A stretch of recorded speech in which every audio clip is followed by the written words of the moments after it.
Yeah. All right, good evening. Welcome to the school committee meeting for June 9th, 2022. We have quite an audience tonight, and we're very excited about that because our agenda will start with an evening of staff recognition. And I see a lot of smiling faces, so I'm very happy to see that as well. Following that period, which may take a little while, and that's a good thing. We're going to go into public comment if anybody's here for that, which would be for anything that's not on the agenda. If you want to speak to anything on the agenda, we'll take it at that point in time. We have our consent agenda, then we'll go through reports, and we move into some new business. And we start some of our information sharing about the Killam project that's coming up with our demographic research study that McKibben is here to present to us. We then have some exciting grant coming our way that we're going to hear about, the Imagine Learning Grant. We have our year-end learning and teaching year-end update from Dr. Hardy. And then we move to the Killam discussion from the School Permanent Building Committee appointment process that's in place there. We will then move to personnel, which will include Dr. Milczewski's summative year-end evaluation. And finally, we have an MOA with the paraprofessional union that we will be reviewing and voting on. So quite a packed evening, but we get to start with the fun stuff. So let's see. Michelle going to start us off, or Dr. M, you starting us off, or who's starting us off tonight? Perfect. I can kick us off. You want to? Motion, yes. First, we got to take it out of order technically. So Sean's keeping me honest here. I move to take out of order item E1, staff recognition. Do I have a second? Seconded by Carla. All in favor? All opposed? And we're ready for you now. Great. Well, good evening, everyone. It's nice to see you all. It's nice to see so many smiling faces here ready to celebrate and recognize some of our amazing staff. I'd just like to start that I think one of the hallmarks of the Reading Public Schools is strong staff across the board. And I see some students in here nodding and some staff nodding. But I think families know that when they send their child to Reading Public Schools, that their experience from pre-K all the way through 12, they're going to have excellent teachers in all of the classrooms. And I think tonight we're excited to recognize and celebrate some of the teachers who have shown tremendous dedication and commitment to our district, and also recognize some of the amazing teachers in our district as well. So thank you for bringing your families. Thank you for coming tonight. And again, thank you for all your work and commitment to the Reading Public Schools. So we're going to break this up into 3 parts. First, we're going to share some staff milestones. So these are staff who've earned certain years of service in the district. Then we're going to move into retirements, the bittersweet part. And then we're going to move into some of the awards this year of recognizing a few staff members and a few teachers. So to start with staff milestones, the first milestone that we're going to recognize is professional teacher status. These are teachers who will be entering into year 4. We know that over the past, your first 3 years in here have not been the most traditional and normal years. So to get to this point and to weather the storm, I think says a lot about all of you and also your commitment to this district. So what we're going to ask is if you are a professional teacher status, we didn't tell you this in the email intentionally, you are going to come up and say hello, just say your name and say your school, come up to the microphone, and then we want everyone to be able just to put a face to the name here who's on the board. We have some of the members who are here. We also know there's several retirement parties, games, concerts across town tonight, so we know that many can't come. But for those who are on the list, professional teacher status, we ask you just to come up and then we can clap and recognize each member. No particular order. We can cold call if we know there's a few of you out here. So come on up. There we go, Matt. Thank you for starting us, Matt. And his name and school would be great. Matt Darling, Coolidge Middle School.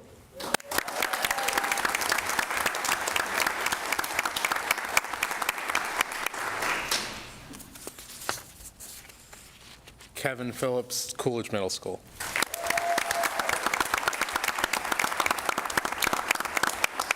Holly Beth Murphy, Reading Memorial High School.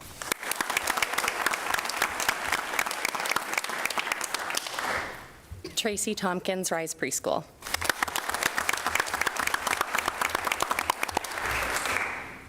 Christine Crocker, Barrows.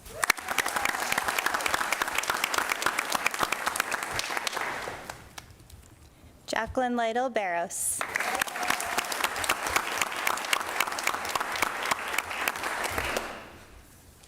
Any other PTS?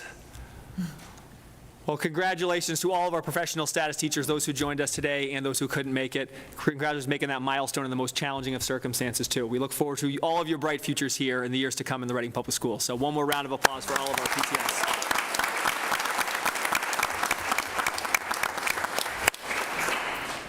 Shifting into our next milestone, 10 years of service and 10 years of excellence.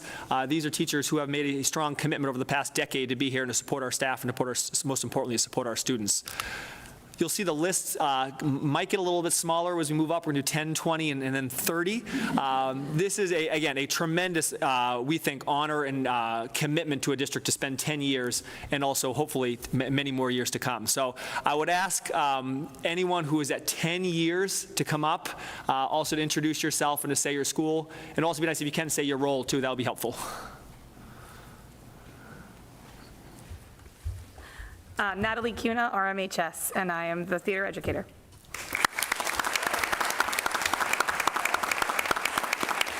Kristen Cohen, central office, and I do payroll. Nicole O'Neill, special ed para, Parker Middle School.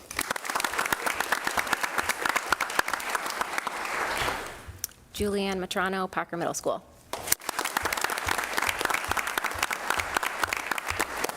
Speaking to a few of you, 10 years have seemed short and long. As someone who has a 9-year-old at home, I can attest that some days to 9 years, 10 years feels like a long time. Congratulations and thank you for your commitment to our district. Shifting into 20 years of excellence, we'd love to have anyone who's here in the crowd tonight to come up and to introduce yourself.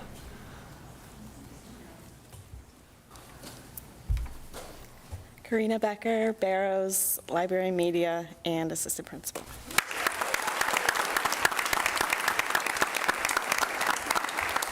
Hammaker, Rise Preschool, integrated preschool teacher.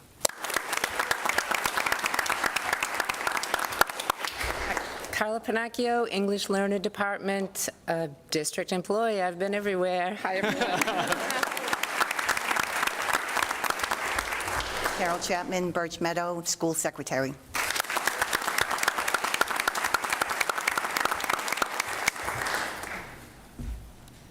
And shifting into our last milestone, but not least, 30 years of service. And we have 2. One of them's here.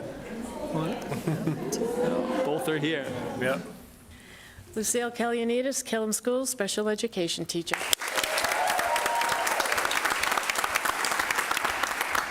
Tom Zaya, Reading High School, assistant principal for athletics and student activities.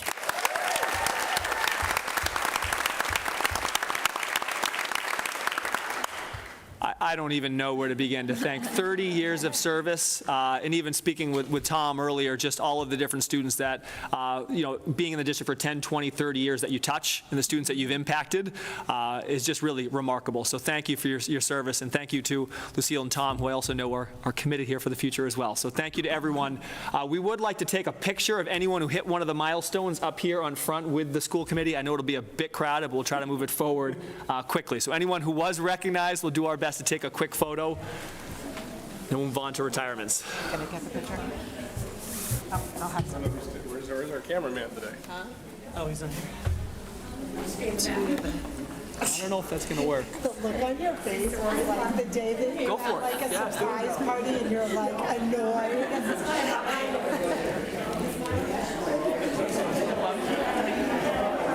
Oh, don't you worry. Kevin was very sweet. You need to stop.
So shifting from one type of milestone to another, and these are ones that I think are, for those who I've spoke with who are in this bucket, really bittersweet and really emotional.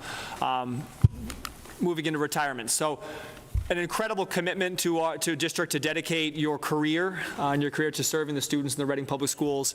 You'll see here the list of all of our retirements across the district. We know that some of the folks in this group are with us tonight, so we're going to ask them to come up. We have a gift for you, which Michelle will speak a little bit about what's in the package for everyone, and then we've organized someone to speak on your behalf, even if you didn't know that that was coming. So, Michelle, do you mind first just sharing a little bit about what we'll be handing out? Hi, everyone. So Michelle Roach, the Director of Human Resources, and so we put together some retirement gifts, and in the box we have a red tumbler that has the Reading School logo on it. We also have a keychain that has our learning, supporting, and growing with our tree, and then we have a leather bookmark with the tree as well that says, "Enjoy your next chapter." And then we have Dr. Milashevsky has a card for each retiree that he wrote out. So, very excited. So the first, I believe we have 3 with us tonight. 3 with us tonight. So first, we'd like to invite up Killam Principal Sarah Levesque, who is going to speak on behalf of Kathleen, and then we'll invite Kathleen up to present her with the award. Come up.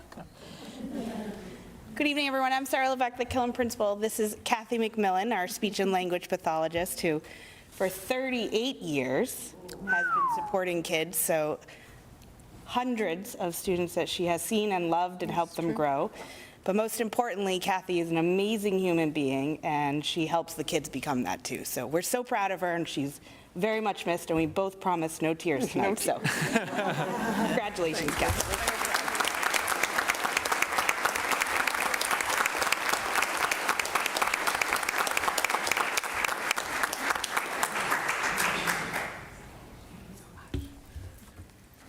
We're going to have our HR Director, Michelle Roach, speak on behalf of Joe Levita. Oh, Joe.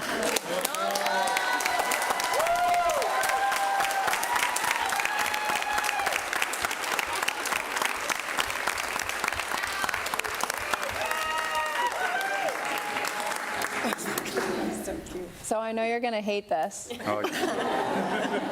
I had to basically trick him to get up here, and then he tried to run out of the room right before this, but we got you. So I have the pleasure of talking about Joe Levita. I have worked with Reading Public Schools since July, and when I first started in July, I was sitting in my office, and there was just this man yelling at everybody. And I'm like, who is this guy? And now I have to say 4 o'clock is my favorite time of the day when he comes into our office and we get to talk to him. And for me personally, my father battled COVID back in November. Joe was always the first person in the office coming in and asking me how my parents were doing and how everyone was. I just took up a new job as a girls' high school lacrosse coach. And I was very nervous for the season, and Joe helped me. I had to get my stick fixed, and Joe helped me up on Main Street. And Joe has been so supportive and so kind, and I just look forward to that moment that I get to talk to him at 4 o'clock every day, and I yell at him if he's late. So we wanted to take this moment to recognize you, and I purposely didn't tell you about this. Okay, thank you. And I'm so glad your family could be here to celebrate this with you. Okay, thank you. Thank you so much.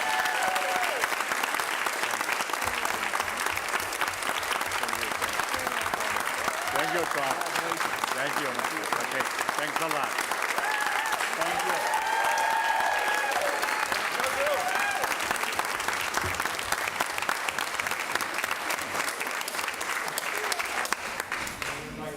Speak quickly on behalf of Denise. Denise here.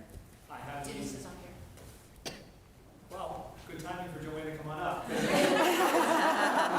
Joanne is Surprise! What we say? here, so I'm actually going to speak on You want me to talk on behalf of myself? Perfect. I I did. For those of you who know, I don't always write a ton of things down, but I took a little bit of time over obviously the past several months to reflect on Joanne's leadership, and I think there's a few things that have really just stuck out to me, and I want to make sure to be able to share those tonight. One, since day one, I have admired Joanne for the high expectations that she sets for herself and those around you. I have not been around many other leaders who hold themselves day in and day out to a really high bar and standard for excellence, and that plays off on all the students and staff at Wood End. Joanne is someone who walks the walk daily. Every time I walk into Wood End, I can't find Joanne because she's either holding a student's hand walking to the cafeteria, in the gym jumping rope, in the classroom doing math problems with students, just always in the building doing things with students, staff, families, walking the walk. She's known for her strong operational systems. As you know, in the past couple of years with COVID throwing a wrench into every system, Wood End ran so smoothly. And I've heard this from countless families who said that Wood End did not miss a beat. Systems ran smoothly because of Joanne and her leadership. She has a strong track record of academic outcomes and believes in setting a high bar for students and holding them to that bar. And then two things that I really appreciate. One, her sense of humor. She can go from a really serious, tense, difficult conversation and then also bring the humor and the joy into the work that I think keeps all of us laughing and moving forward. And then last but not least, a tireless work ethic.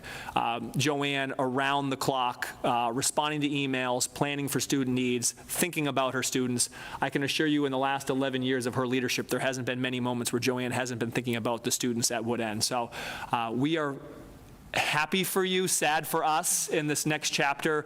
As you may know, Joanne is going to be moving into a lot of work with supporting, coaching, and developing both teachers and leaders, and that is much needed now as we have a new crop of educators entering into the field. So Joanne, thank you for your tremendous service to the Reading Public Schools. Thank you for your last 11 years of excellent leadership at Wood End. We really, really appreciate you and miss you.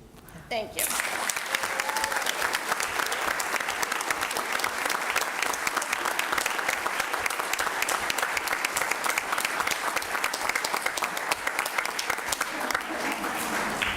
I'll be able to give Joanne her hug another time, right? I'll catch you after. Oh, come on, Joanne. Across the table. Eliza's going to miss me. Take a hug, Joanne. I'll take a hug. I love the honor too. Very nice to meet you.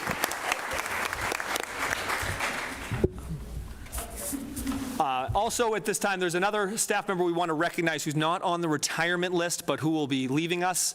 And I think when I share whose name this is, you'll know why I'm recognizing this leader who has become, I would say, an icon in our community for strong leadership, and that's Ricky Shanklin. So I would like to have Ricky step up and stand next to Michelle while we share a little bit about her work.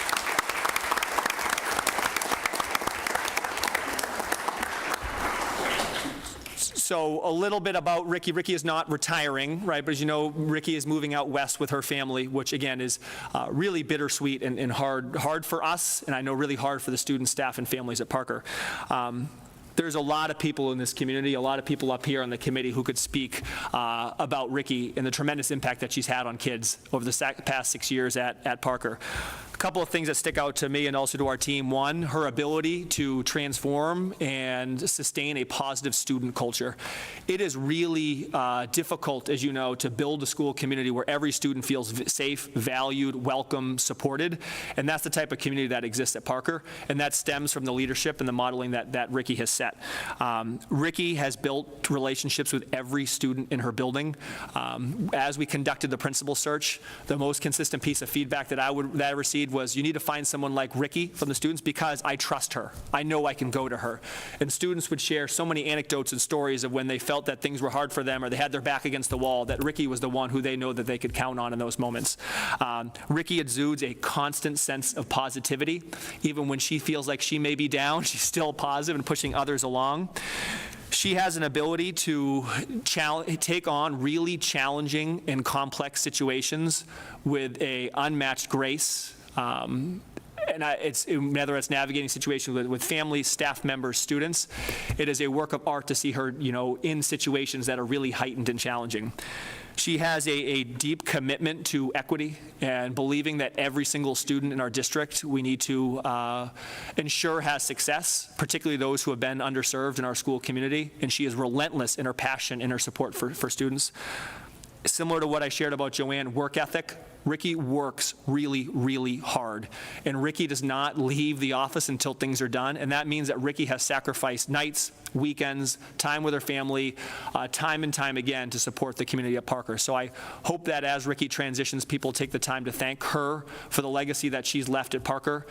Parker is in a really good place as a school. Ricky has done wonderful things in the school community. I know touched so many lives. So congratulations to Ricky. Thank you for your tremendous service to our community.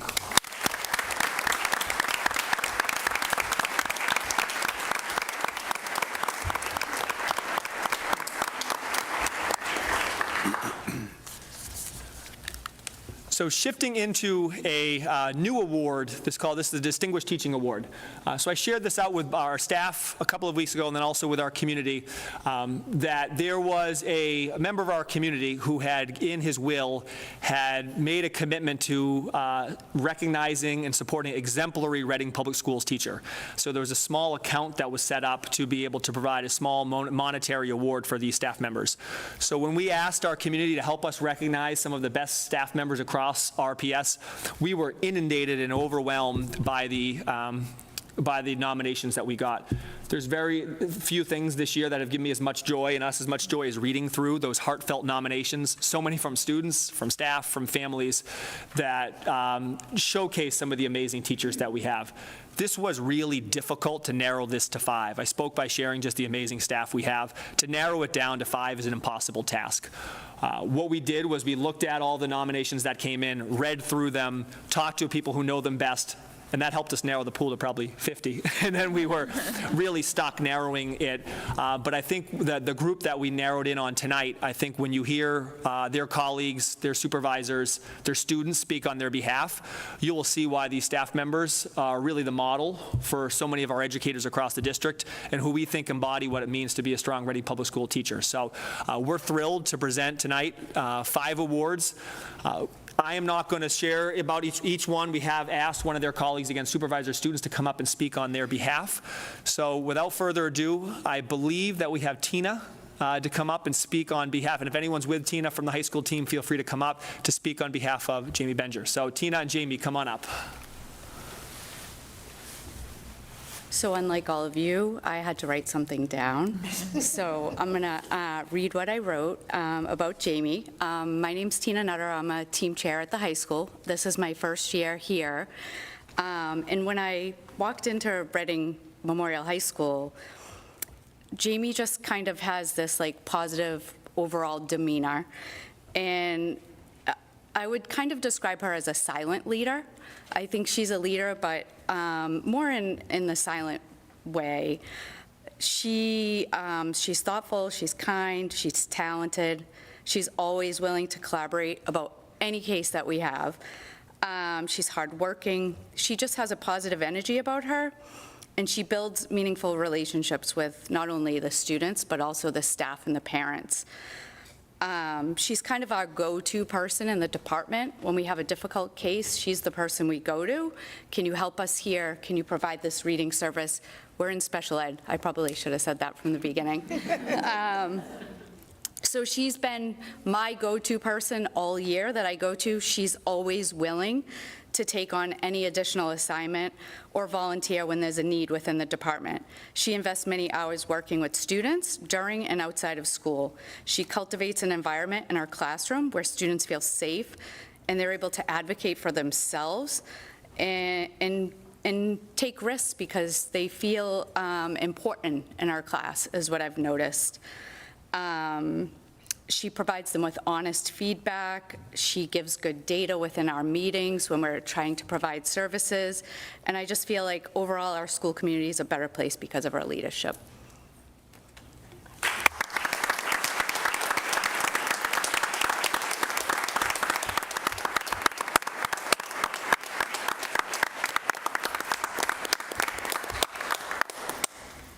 Next up, we have a team from Barrows and Principal Levitt coming to speak about Christine. Hi, Beth Levitt, principal at Barrows. I'd like to invite Theo Thornton up. Come on up. He's going to speak on behalf of Christine Crocker because he knows her best. 3 reasons Mrs. Crocker is great. She's very considerate. She's a great listener. She always has a smile on her face. 2 ways Mrs. Crocker helps me. When work is hard, she gives me a break. She listens to me when I'm having trouble. One reason Mrs. Crocker deserves this medal. She makes Barrows the best place to be. I'm so lucky to have Mrs. Crocker in my life.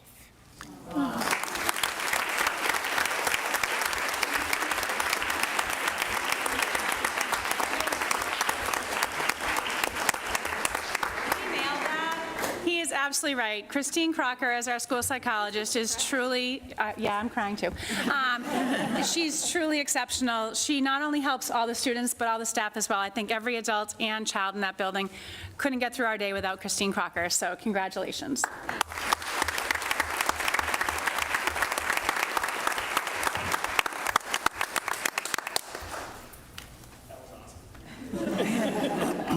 Next up, we have a team from JE that presents Ann.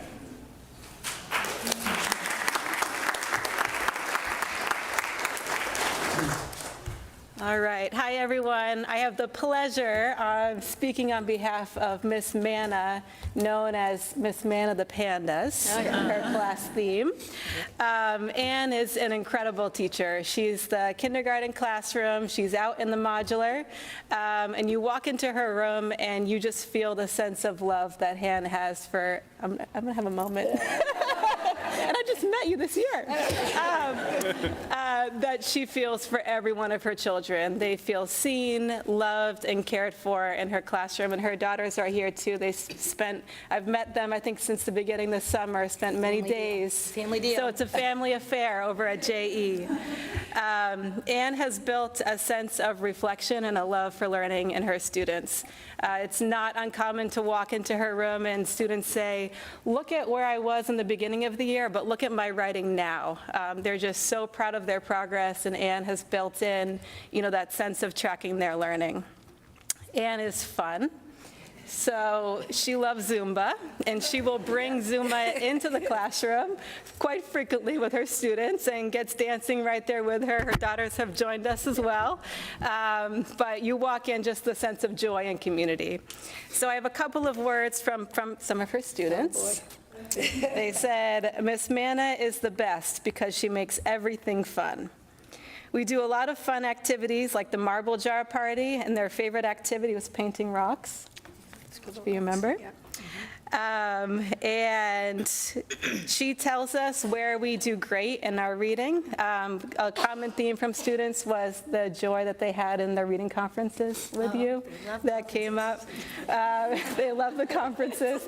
And last but not least, I love coming to school because I get to see Miss Manna every day. So she's coming up on 20 years of service in our community. I think many of you in this room probably know Ann from her summer programs and her work in the school. So it's just an honor to speak on your behalf, and we learn a lot from you every day. Thank you.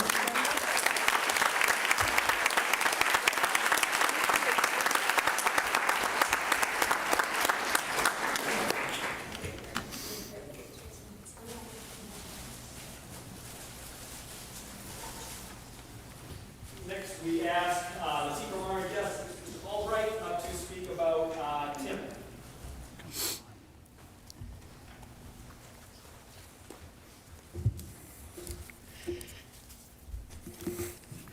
So I was asked this week to say a couple words about Mr. McIntyre, our distinguished teacher. And at first I thought I might tell a couple of personal anecdotes, like about his distinguished taste in music. There's a reason I refer to him as my fish friend. I also thought perhaps I could talk about his distinguished taste in notebooks, which is apparently contagious. But then I thought better of myself and said I instead should talk about his distinguished commitment to equity. When I was in high school, I had an AP US history teacher who told us one day off the cuff that he didn't even need to be there, that we didn't need him. He was basically just giving us the stuff to learn, and we were doing it. And that's stayed with me for various ways throughout my education career. And ultimately, it's one of those things that gets you to the point where you realize that one of your goals as a teacher is to get to the point where the students don't need you. And it's a really interesting thing because in some of the classes that Mr. McIntyre teaches, like AP Physics, they come to you very close to that point, if not sometimes already at that point. And I think what makes Mr. McIntyre distinguished is that he has a commitment to not just take those students and get them to that point, but to bring in as many other students as he possibly can, no matter where they are, no matter what point they might be at. He has a tireless commitment to getting all of them to the point where they no longer need him. And that is something that the students in the Reading Public Schools and us as his colleagues greatly benefit from. And so I guess it's fair to say that he is a distinguished educator.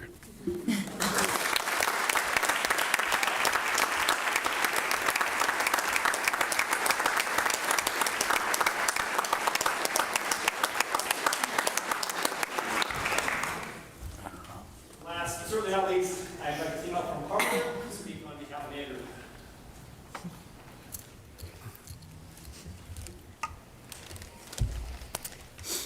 So Mr. Spinelli has been working at Parker teaching ELA for about 12 years, and I have definitely learned more from him than he has from me.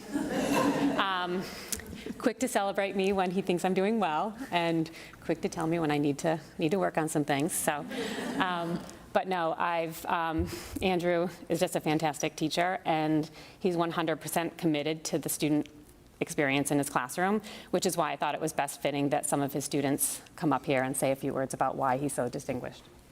So we have Liam. Mr. Spinelli is an excellent teacher because he's very understanding of students' circumstances, and he cares a lot about his students, his classes, and just school in general. You can tell he puts a tremendous amount of effort into making his lessons engaging and exciting for all. I'm so glad Mr. Spinelli was my teacher, and I'm really happy that he won this award.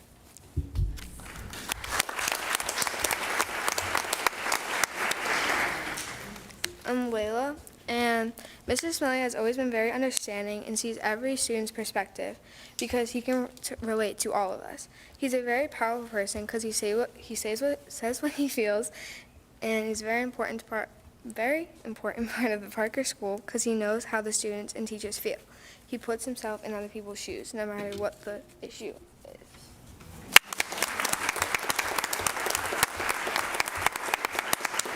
I'm Bridget. And one of my favorite things about Mr. Spinelli is that he always values our voices and ideas. I especially love having discussions and debates on topics ranging from books we have read to whether ice cream is better in a cup or a cone. He is genuinely interested in what we have to say and encourages us to form our own opinions.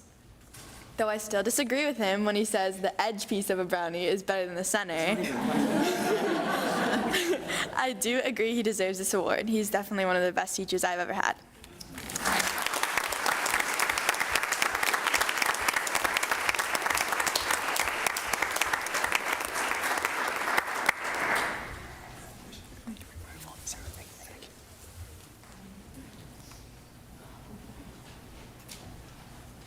Tom, picture. And picture, yes. If we could do one picture for the Distinguished Teacher Awards, that'll be great. So come on up.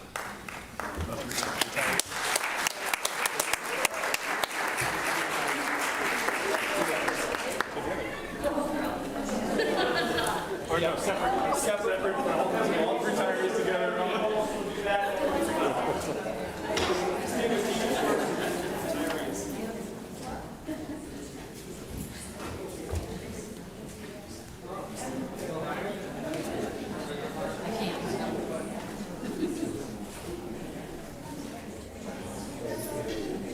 Okay.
I get it.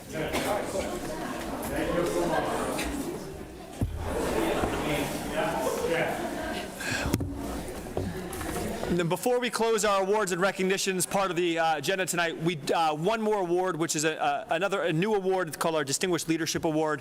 So as a central office team, we put our heads together. We talk a lot about the amazing leaders and leadership across our district. We wanted to recognize, we feel, one staff member who we feel has gone above and beyond and demonstrated tremendous leadership over the past several years, and particularly this last year, in the face of in so many ways, impossible challenge. And that is someone who can't be with us tonight, unfortunately, but the award goes to Mary Juliana. So.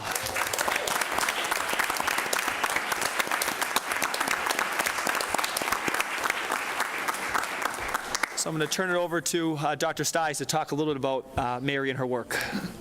So when I started in Reading 3 years ago, Mary started her tenure as nurse manager, and we sat down, I think within the first couple of days of both of us starting in our new roles, and we talked about crisis teams and health screenings and 504s and mental health policies and food allergies and how do we support the nurses, and the list went on and on and on. And Mary and I were, okay, we've got a lot to do. And then COVID hit. And I don't think Mary stopped. She has organized clinics, she has done testing, she has called families, she has supported the nurses in working round the clock to make sure all of the health and safety in this district has been followed. And she has been available to so many people on the weekends, at night, and we could not think of somebody better who has exemplified leadership in giving of themselves and bringing their whole heart and soul to their jobs to make sure everyone is safe and learning. And I feel like almost every single time I sit at this table this year, we've talked about the amazing work of Mary and her nurses, and every time you say to Mary, you're doing a great job, she does what a outstanding leader does, is she says, it's a team effort. And she believes that, and we are so grateful for her. And funny story as to how we ended up at this picture, but it really exemplifies who Mary is and how she works. Tom told Mary the last week, we want to get you to come to a school committee meeting to talk about COVID and our updates. Don't prepare anything, just be prepared to come. And Mary then sends a very detailed PowerPoint.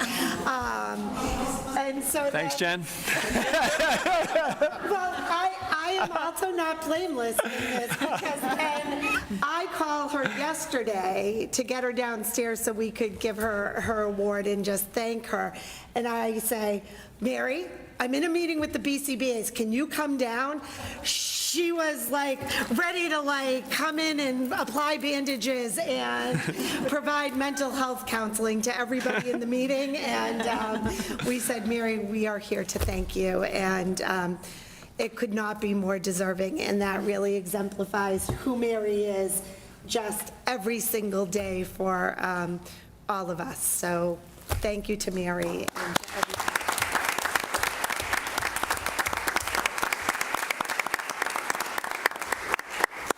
And thank you to everyone for joining. I know everyone's going to stay through the entirety of the agenda tonight, but I would just like to summarize by saying I in the past year, have been humbled and inspired by the work of educators across our district.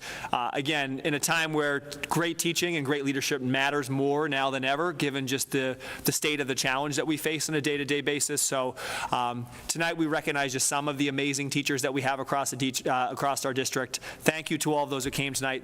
Congratulations to all of those recognized, and thank you to everyone who didn't appear on the screen tonight, but day in and day out is doing amazing things for our kids. So thank you, congratulations, and appreciate all of you joining us tonight for this part of the night.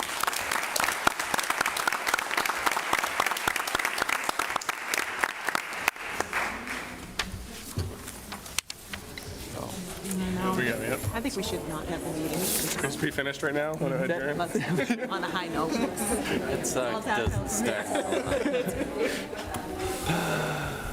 I don't have any public hearings or anything I have to get done today. So Chris is staying. Chris is staying. All right, good.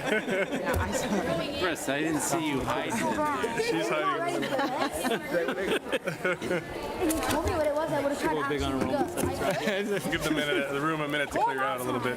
Bye, Ann. Thank you. You can't even see me. Look at Nice with the kids. Yeah, that was awesome. This was so. Who am I looking at? Michelle's like, I'm out of here. Great job. She in the tournament still? She was as Wednesday. 17-5, they went Last out. Wednesday? They lost Wednesday. So you didn't even realize in this you were writing and speaking. Because next spring, we are going to need a tennis coach. She could coach something else, right? Betsy. Why would she leave lacrosse to coach Because I don't think tennis? she knows, right? I don't He think learned it. Right. College making a public recruiting speech. All right, let's get ourselves moving on. We'll wait. Congratulations. Thank you. No problem, Mr. Shanklin. Thank you, Mr. Spinelli. everyone. My kids had Spinelli. Feel a little silly asking this question now, but as we move on to public comments, is there anybody here with public comments? And seeing none, we will move on to the consent agenda. And do I have a motion? I move to approve the consent agenda. Do I have a second? Second. Seconded by Chuck. And I know there is an adjustment that we need to make to the minutes real quick. So Sean, you want to provide that? Yeah, just quickly on page 2 of the minutes, under new business, it says students of color and allies. It should be ALLIES. Instead of the apostrophe, yep. Yep. Minor adjustment, so as amended. Any objections to the amendment? Seeing none, we'll take it without any vote. Any further comments on the consent agenda? Okay, so it is the amended motion now. And all in favor? All opposed? And it passes 5-0. All right, so we'll move on to reports. Our student is retired, so we'll need a new student next year. And we move on to the Assistant Superintendent of Student Services, Dr. Stice. Thank you. There's still so much pressure. Never mind having to go after a nice student now to go first. I don't know, it's just worse. So 2 very quick updates. The CPAC will be having their final meeting for this year on June 14th at 7 o'clock. So we hope people will be able to join us. Additionally, there's been a lot of talk this year about our program reviews. They are starting to come in, and at the next meeting, I'm going to be able to provide a summary of the ones we've received, and there will be executive summaries that are going to be available for the public. We're going to be meeting with parents and staff as well. So that work is starting to come in. Okay, great. Thank you. Dr. Hardy? Good evening, everyone. 2 quick areas to update you on. The first, I wanted to provide an update just kind of on our progress with ArtCore literacy program. Because you've been hearing so much about it, I wanted to let you know that Susan has been working diligently to ensure that we have all of the proper ordering in place, and we have fully ordered everything for the upcoming school year. We have a delivery schedule that includes having a rep from ArtCore come out and sort and help us prep materials, so we're very excited for that. And right now, we are in the process of examining exactly which supports, materials, and toolkits we are going to use for our special education teachers. It's another layer to the work ahead of us, but a very important piece to ensure that all of our students have access to this wonderful program. So it's an exciting thing to be moving ahead with. The other thing I wanted to give you a quick update on is, as you may know, we're running a summer academy. This is a new program for us, so I do view it as a pilot. We're learning a lot, even just in the formation of the program. The program does kind of mirror the days and hours of ESY, and it is intended to support the students we felt really could use would most benefit from extending that school year a bit, whether it's from impact of interrupted learning, kids who have received supports and interventions this year that we want to keep moving and keep from regressing. We have been inviting students to attend over the course of different waves, and then depending on how many parents and families want to take advantage of the spots, as more spots are available, inviting more students, casting a wider net. We sent out our third and what I think will be our final wave of invitations earlier this week. We're getting close to capacity for the summer program. So a lot of planning to happen there to ensure that every student that comes has a really strong academic experience, but also an enjoyable time, as it is their summer vacation. So how we're considering how we're making learning fun and ensure that it's a time that will prevent regression and make up for some of that interrupted learning. So, hope to be able to report out to you at the end of the summer or early fall the success of the program. Chuck? What is capacity? You said Yeah. we're almost at capacity. So we were looking at about 15 students per grade for our rising kindergartners through rising fifth graders, and then one classroom, one smaller classroom for students in middle school and high school that we've identified as needing some supports that will not be getting supports through another program this summer. Can I continue?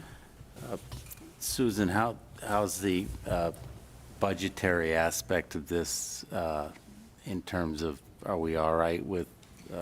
We are. We were discussing it today. We're reviewing the budget. Most of it's being funded through a grant. So we expect to be able to take care of all of our obligations for the summer program. Thank you. You're welcome. Go ahead. This is in addition to ESY? It is. It's a separate program. Yeah, so the services we're providing are not through an IEP. And so I'm going to just dig on this a little bit more. You're not off the hook yet. So I think I saw ESY was going to be 8:30 to 11:30, or give or take, for that 5-week period. So that's the same time frame we're talking here. And are we still including and inviting the students to stay the rest of the day as part of the partnership with YMCA?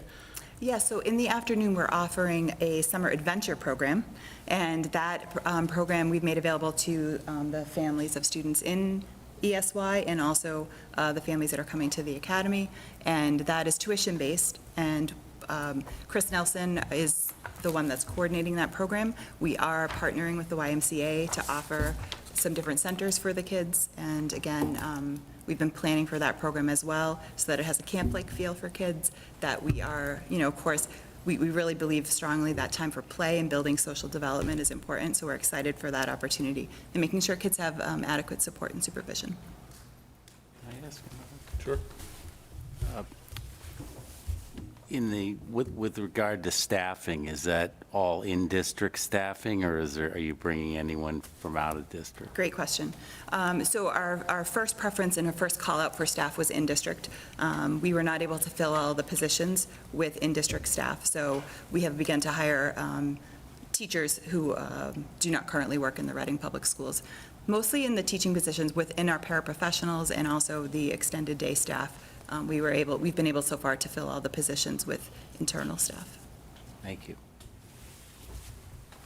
John? My 4-year-old's very excited about the dinosaur-themed week, for what it's worth, so thumbs up on that one. That's all I wanted to add. Okay. Yep.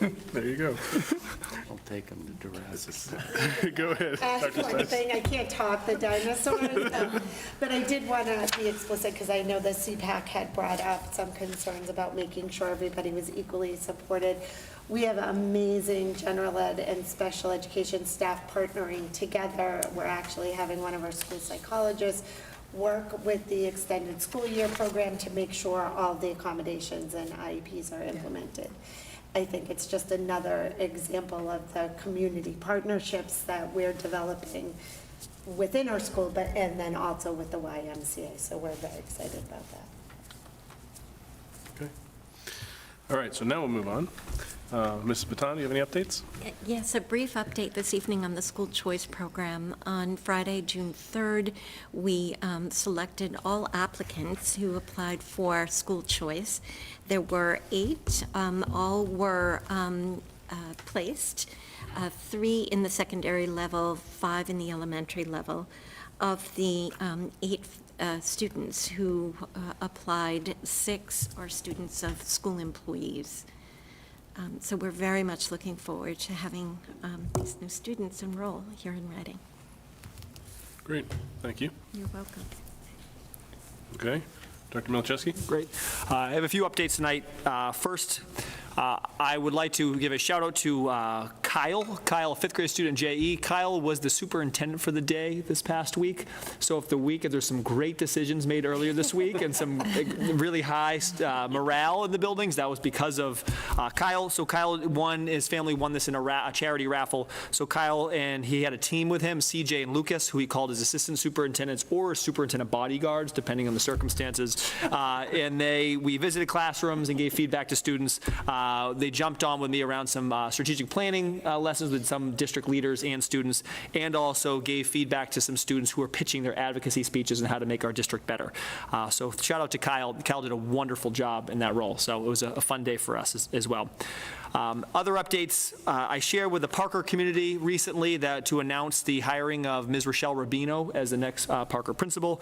So as you know, we came to school committee several months ago to talk about the process. This process included interviews with the screening committee, community forum, staff forum, a visit to Parker where Ms. Rubino spent time in classrooms, meeting with students, meeting with staff, and then also we did a site visit to Audison where I'll speak about where she works now.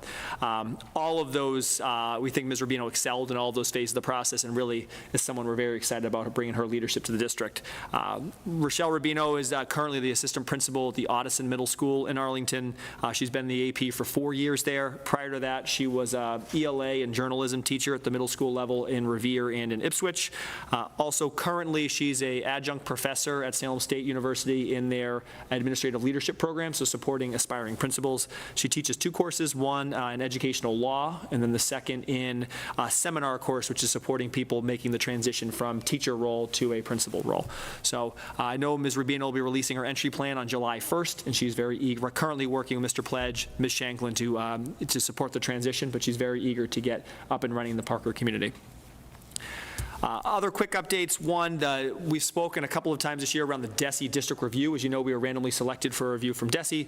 We did just receive a rough draft of the review, which we have 2 weeks to provide any factual updates. So if there's any piece of information that are not accurate, we have the chance to correct those, and then we anticipate getting the polished report and the finalized report sometimes over the summer. So as soon as I have that report in hands, that will be a public document we'll share out and we'll obviously analyze and break down at the school committee meeting.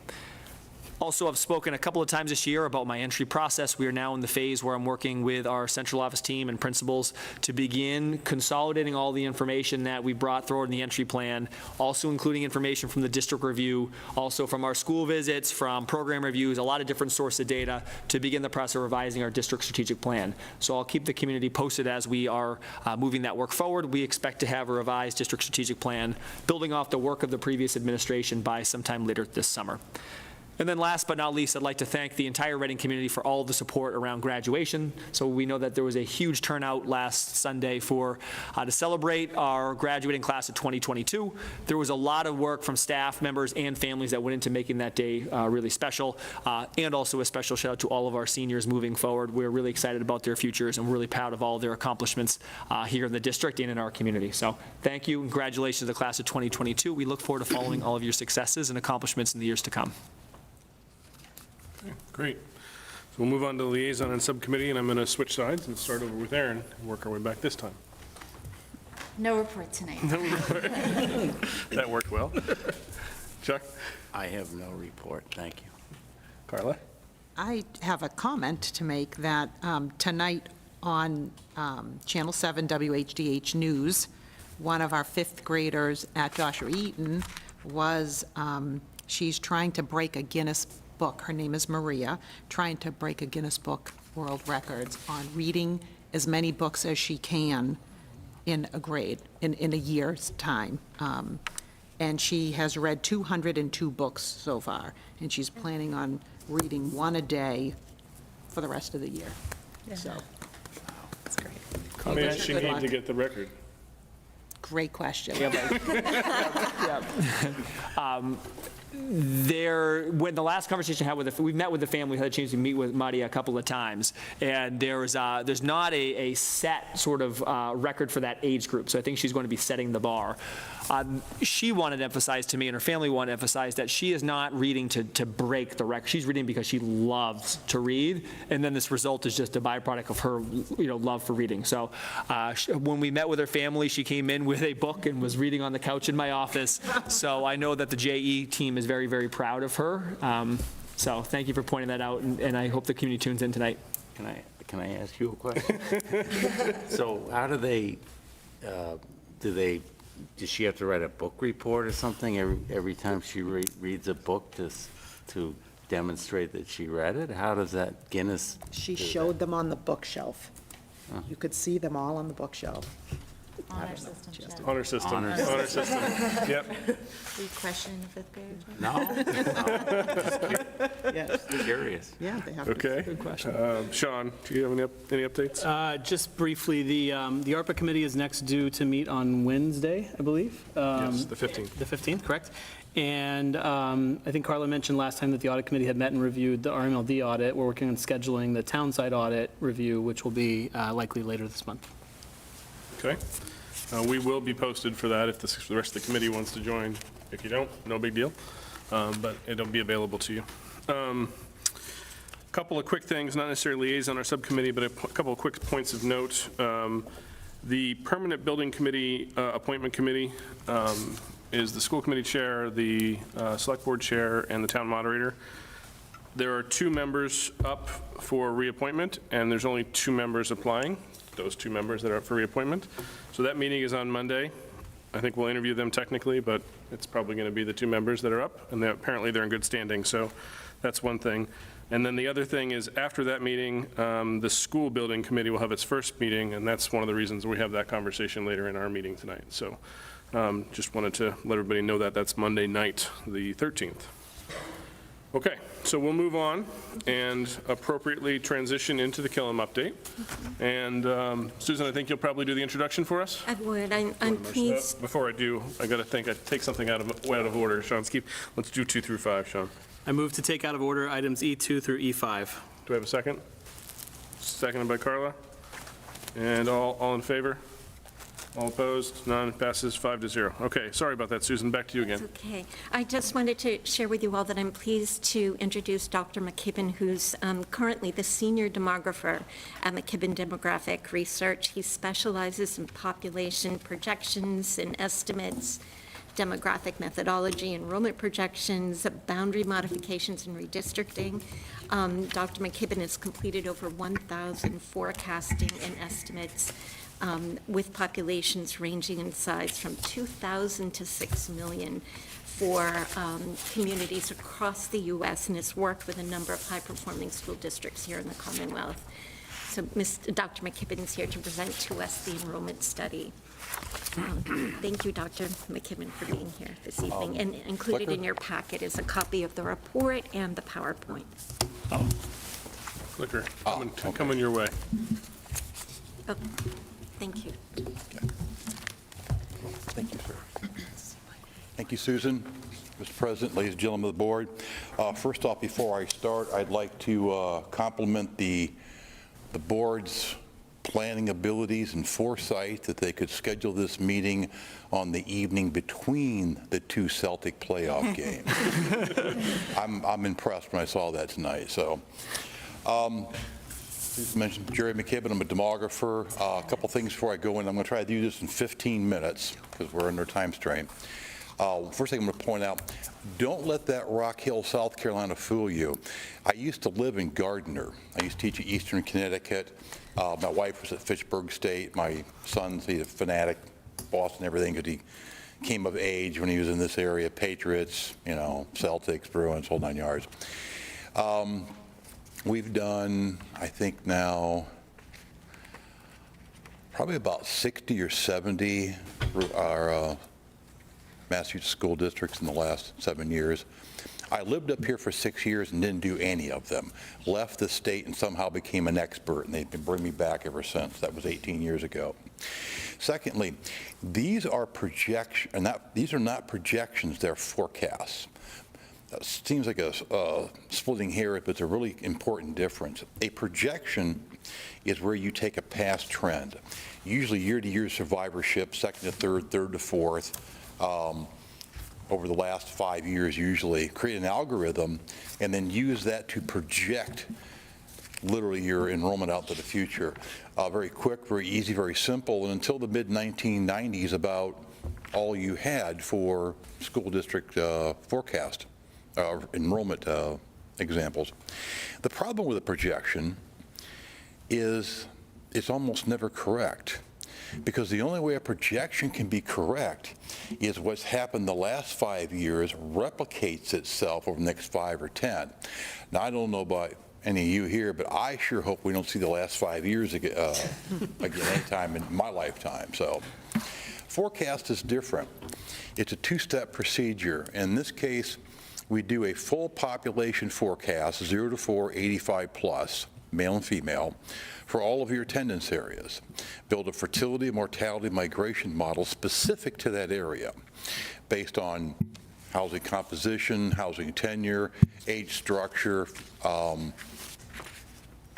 existing home sales, new home construction, anything we can lay our hands on, local data, national, whatever. And we build again, those 3 fertility, mortality, migration models, and forecast the population. The results of that pop forecast then drives the enrollment forecast. So it's your current and future demographic dynamics that dictate your enrollment change, not your past 5 or 10 year trends. So now, anytime you're doing a forecast, you have to have assumptions. These are broad socioeconomic demographic parameters that you need to have. You need to build your models. I'm going to go through the top 3 that are most important. A, we don't go in deep recession. We're probably going to be in recession by the end of the year, but a deep recession is 4 consecutive quarters of more than 1% drop in GDP. Why is that so important? Because your migration rates are predicated by your home sales. More on that later. And when you're in a recession, people don't buy homes. But even more important, and we did these forecasts, the 30-year fixed rate stays below 5%. Same thing. If you can't get a mortgage, you can't pay the interest, you're not going to buy a house. Now, we're already above 5%. Okay, so anytime you use a percentage in assumption, it's like a tipping point. So it goes to 5.2, 5.5, stays there for a couple months, drops back down. It's a drag in the forecast. If it goes to 6%, 6.5%, and stays there for 2 or 3 years, I will be the first person to tell you my forecast will be too high, because that's going to drop the housing market. And the housing market is really, really strange right now. More on that later. Now, there's a bit of a generational shift here, too. Those of us who are old enough to remember the 70s, 80s, 90s, when the 30-year fixed was 8, 9, 10, 12%, 5 sounds pretty good, right? These kids today, that's anybody under the age of 40, seeing nothing but 3, 3.5, 4.5 for the last 10 years. Okay, 5, 5.5 sounds like highway robbery. It's a great article in CNBC just last week showing how a $400,000 mortgage would change from 4.5%, or from 3.5% to 5%. It was like $800 a year. Now, of course, here in Reading, $400,000 mortgage would get you a garage. And that's about it, because your median home price starting is about $875,000. Again, more on that later.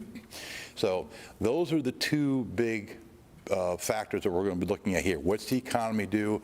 What's the interest rates going to do? Because it's a direct indication of what your migration is going to be. The other 2 I want to put over is the housing market. Now, a bit on the housing market. Everybody fixates on new home construction.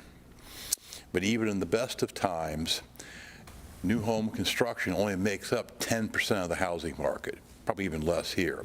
Existing home sales is the true backbone of the housing market.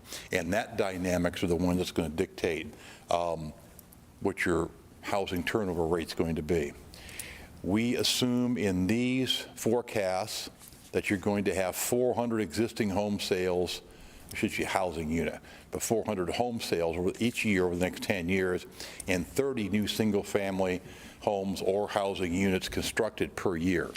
So you're, again, 80, 90 is pretty much your mix here on that. As of this morning on Zillow, you've got 48 housing units for sale in the district. You've had 1,300 home sales in the last 3 years. Zillow's usually about 95% accurate, so it's going to get most of them in there. So basically, it's going to come down to, what's the housing market do? People turn over, and most people who turn their homes over, you see a slight uptick at 62, another one at 65, but most people don't downsize their homes till they're in their 70s. It's not retirement that triggers downsizing in most cases, and this is like 80% of the time. It's either the death of one of the spouses or they both lose the ability to drive. Then they start putting their homes on the market. You've probably noticed throughout the United States, not so much here in New England, but the developers are just trying to build every house they can get the pipeline right now. The only thing holding them back is they can't get materials and labor, or they'd be building even more, even up here in New England. And the reason for that is the supply of, and any realtor will tell you this, the supply of homes in the market right now is an all-time post-World War II low. Why is that? Because the elderly just aren't moving. Everybody fixated on deaths during COVID. They ignored fertility and migration. And the elderly just stopped. They stayed in place. And why would you move during a pandemic? Go away from your family, your friends, your support system, your doctor, your health care provider. No, everybody stayed put. So the whole migration system starts to break down. If the elderly don't move out, it can't allow new young households to move in. And it's very, very slow to be starting back up again. And particularly up here in New England, where you're much more dependent upon existing home sales. South, Midwest, you see a lot more new home construction. They're up to like 20% now. But even there, it's still the bulk of their housing sales are existing home. Now, the number one predictive variable for future population, hence enrollment change, it's not fertility, it's not mortality, it's not even migration. It is your age structure. How is your population distributed across the life course? And I'm going to go through the district level real quick. I have them for all the attendance areas. And they're real easy to read. This is 2010. The next one's 2020. You can see how it changed. But very easy. 0 to 4, that's your preschoolers. 5 to 9, it's elementary, middle, high school. 20 to 34 are what we refer to as family formation ages. 80% of all births occur to women between the ages of 20 and 34 years old. Despite what you've read in the popular press, fertility rates in this country have not changed that much in the last 50 years. They've stayed in a nice, tight 15% band between 1.7 and 2.0 children per woman in her lifetime. New England, particularly Massachusetts, has some of the lowest fertility rates in the country, and the reason for that is has the highest level of female labor force participation and education levels, and those are strongly correlated with fertility rate. 35 to 54 are the ages where most kids or most parents have kids in schools. So when we had people here, they're no longer here to listen to me, most of those parents were probably between the ages of 30, 35, 54. There are exceptions to it. I was one. I was a first-time father at 40, so I was 58 when my son graduated high school, and everybody told me what a nice, well-behaved grandson I had. But, we're the exceptions. 55 to 69 is what we refer to as the empty nest ages. And this is where it starts befuddling people, okay? You've got the Smith family living in the same household for the last 20 years. But 10 years ago, there was mom, dad, and 2 kids there. Today, it's just mom and dad because the kids have grown up, moved away, and gone off to college, okay? So it's still an occupied housing unit, but the household size has been cut in half. That's why we don't use the housing unit method for our population forecast. It doesn't have an out-migration component. It holds it constant. And again, more on that later. So these are areas where you have, and expand your definition of empty nest for a second too.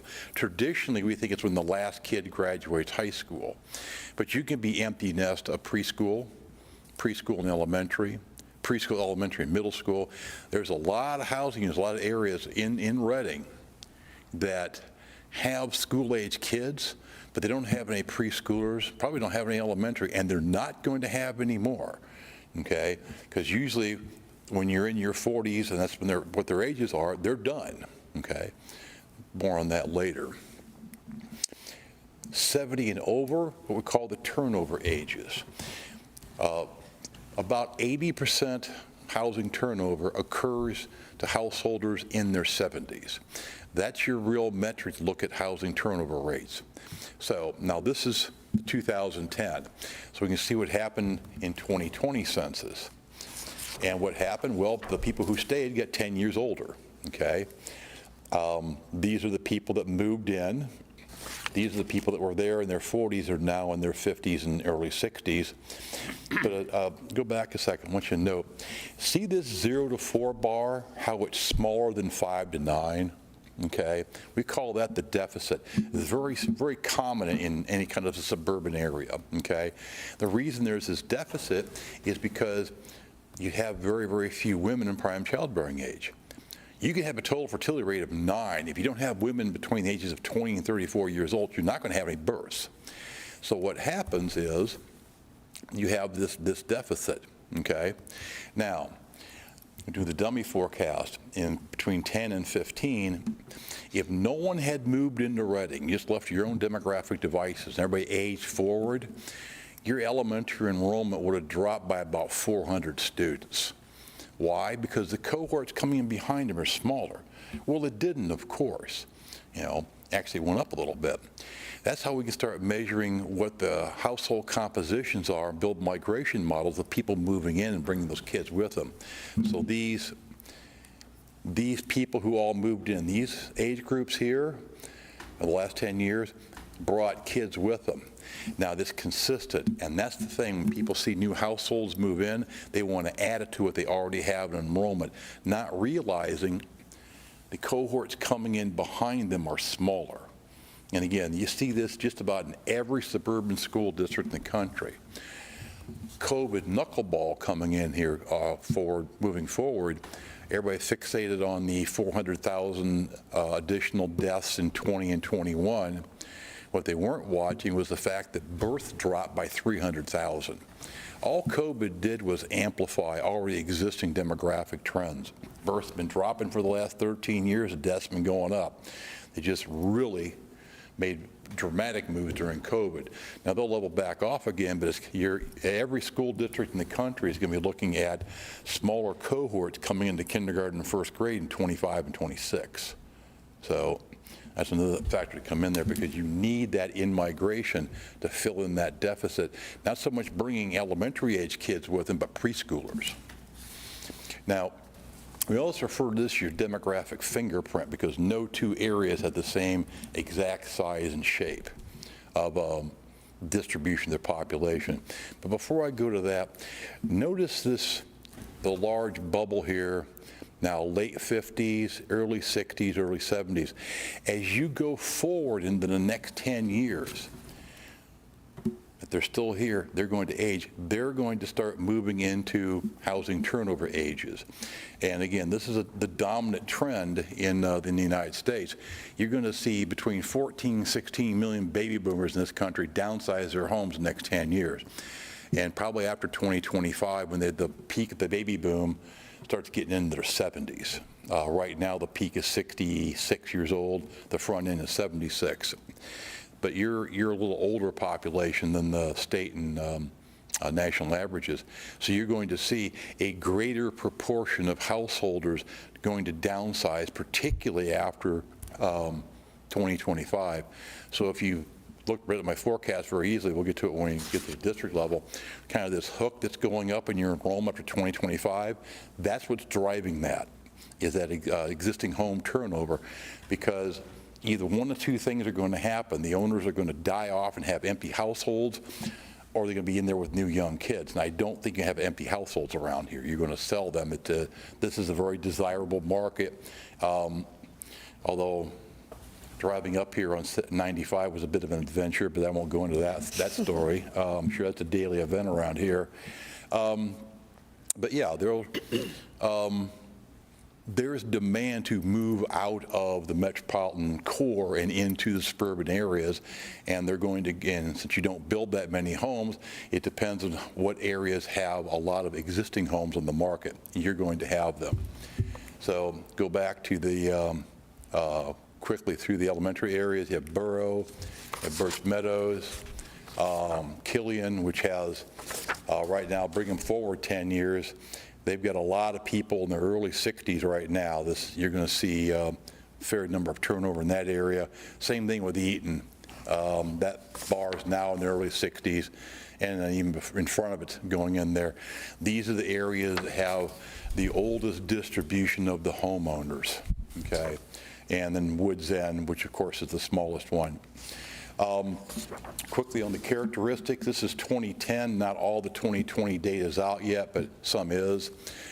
But only about a third, here it's 35.9, it's about 33% right now of your households have under 18 population. That includes the preschoolers. One thing that for Reading, though, that really interesting, housing mean house size, 264, same as it was in 2010. This is one of the very, very few areas in Massachusetts and around the country that did not see a drop in median household size. U.S. went down by 0.03. Now, 0.03 doesn't sound like a lot, but when you multiply it by 125 million households, it's a lot. And a real crude measurement here, mom, dad, remember the point is kids. So when you see a drop in household size, it's a decline usually in the elementary population. So yours holding constant, you're not seeing this drag trend that a lot of other areas did. The Massachusetts rate went down almost 1/10 of a point, which is a lot. One of my favorite stats from the 2020 census, the country grew 22 million people in the last 10 years. The under 18 population dropped by 1 million. That trend was also here in Massachusetts too. You had population growth, but your under 18 population declined.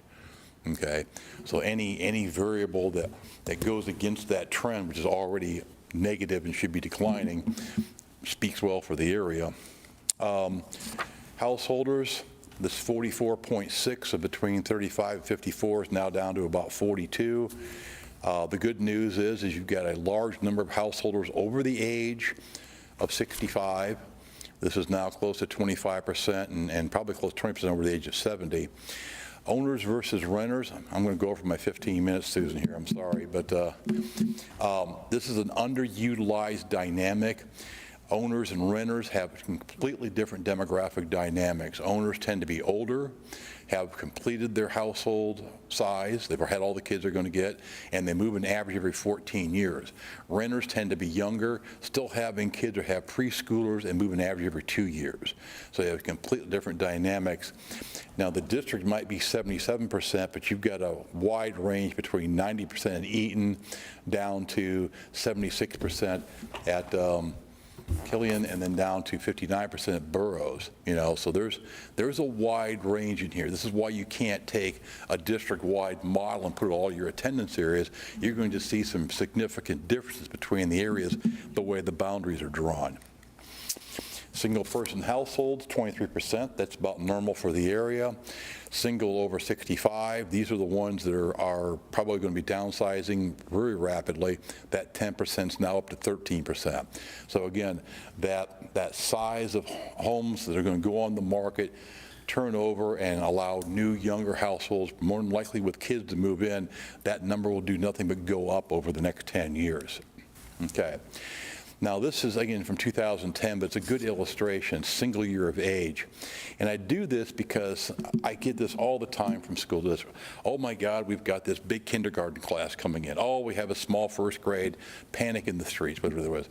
And they said, well, we're either growing or shrinking. And my first thing is, well, maybe it's the cohort size. And you can see it here, and again, Killian's a great example. 72, 73, 93, 77. So when this 3-year-old cohort hits first grade 3 years later, oh, it's up 20 students from the year before. Well, good, it should be. It's not because of any kind of growth, it's because it's a big cohort, you know? So you don't want to generalize something like cohort change to other demographic factors. You want to eliminate these instances, so you're looking at the true correlation between, you know, migration and what the trends are. All this goes into the population forecast. There's one of these for each one of your attendance areas. This is the district total. There's 2 ways to read this. You can look at the 5 to 9, which is basically your elementary, and see how it changes over time. Or you can follow a cohort through time. 0 to 4 becomes 5 to 9, 10 to 14, 15, 19, 20, 24. Median age, although this is high and going up, it's still relatively low for a suburban area around the Boston metropolitan area. The reason for it's not going anywhere near the national average is because you are having a turnover. You're swapping out 70, 80-year-old households and bringing in 30 and 40-year-old households. Your births stay pretty flat. And again, that's an outlier. And the reason for that is you're keeping a fair amount of the number of women prime childbearing age. The deaths are going up, not because of COVID, because you have an older population. Their prime dying age is used to be over 65, but now that I'm 66, it's over 80. But note here, natural increase, and this is a phenomenon you'll hear more and more of as we go forward in the next decade, is the excess of births over deaths. That's the backbone of population growth in this country for 200 years. Well, we already have 1,300 counties in the United States and 4 states, and this is even before COVID, that have more deaths than births, okay, because of the aging baby boom and the dropping number of births, okay? You're already there. Your net migration, what is more than 490 people moving in between 2010 and 2015? Yes, they were. That's net migration. What's the number of people moving in minus the number of people moving out? Your biggest in-migration flows are people between the ages of 30 and 45 years old, bringing 0 to 9-year-olds with them. Your biggest out-migration flows, 18 to 22-year-olds and people over the age of 70, okay? Reading is suffering from what I refer to as the curse of the successful school district. What is the curse? High test scores, high graduation rate, high college acceptance rate. They go off to college and they don't come back. The people who are moving into Reading, for the most part, are not people who grew up here. It's a whole different generation. So every 2 high school seniors that graduate, move away, and don't come back, you need 1 new household to move in just to replace their fertility. So the results of the POP forecast drives the enrollment forecast. Okay. Now, COVID's made this real challenging. The average school district lost between 3 and 8% of their enrollment in 2020 due to COVID, depending on what local policies were and things like that. You guys were not too much of an exception. Most of that drop was between the ages of kindergarten and 4th grade. What's been all over the place has been the return rates that we call the COVID bounce back. How many of these COVID demits come back? Now, unfortunately, in New England, you had more options, non-public options, than you have in the South and Midwest. Okay, more privates, more charters, more parochials. And then the problem was you don't have to go to kindergarten. Okay, we're also seeing the phenomenon across the country we call redshirting. Okay, people whose children were born in June, July, and August, debating whether to send the kid to kindergarten or not, even if they could. Let's not, and they held them back a year. So we're seeing a lot of cases where we have abnormally small 1st grade cohorts and then huge, relatively large, I should say, kindergarten cohorts coming in behind it. So you're still going to see some COVID return next year. They didn't all come back. Hopefully we do not have a 6th wave or whatever we're going to have now or something, and we get back to something similar to the normal. But during this time, the students have aged through, and you've had, at the district level, some pretty large cohorts graduating out, okay? So over the next 5 years, as you have those big cohorts coming back and some COVID coming back in the elementary grades, you'll see an increase in the elementary and a drop in the secondary. After 2025, the elderly downsizing of their households becomes the dominant factor, and you start seeing it's modest but substantially, noticeably increase in the elementary grades, and starts pulling the district up as a whole. And after about 2027, you start seeing smaller graduating classes coming out. You've got some small COVID cohorts going out here at the end of the decade.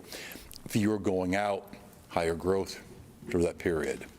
So basically, you're looking at a district level, kind of steady, slightly down, then going up after 2025. But it's going to hit the elementary first and then work its way through the system. 24, not too bad. It's about as quick as I can go. Questions? Okay, Chuck, you want to start? So, thank you. Sir. On your assumptions, you said you made the assumption for interest rates. Yeah. What about inflation?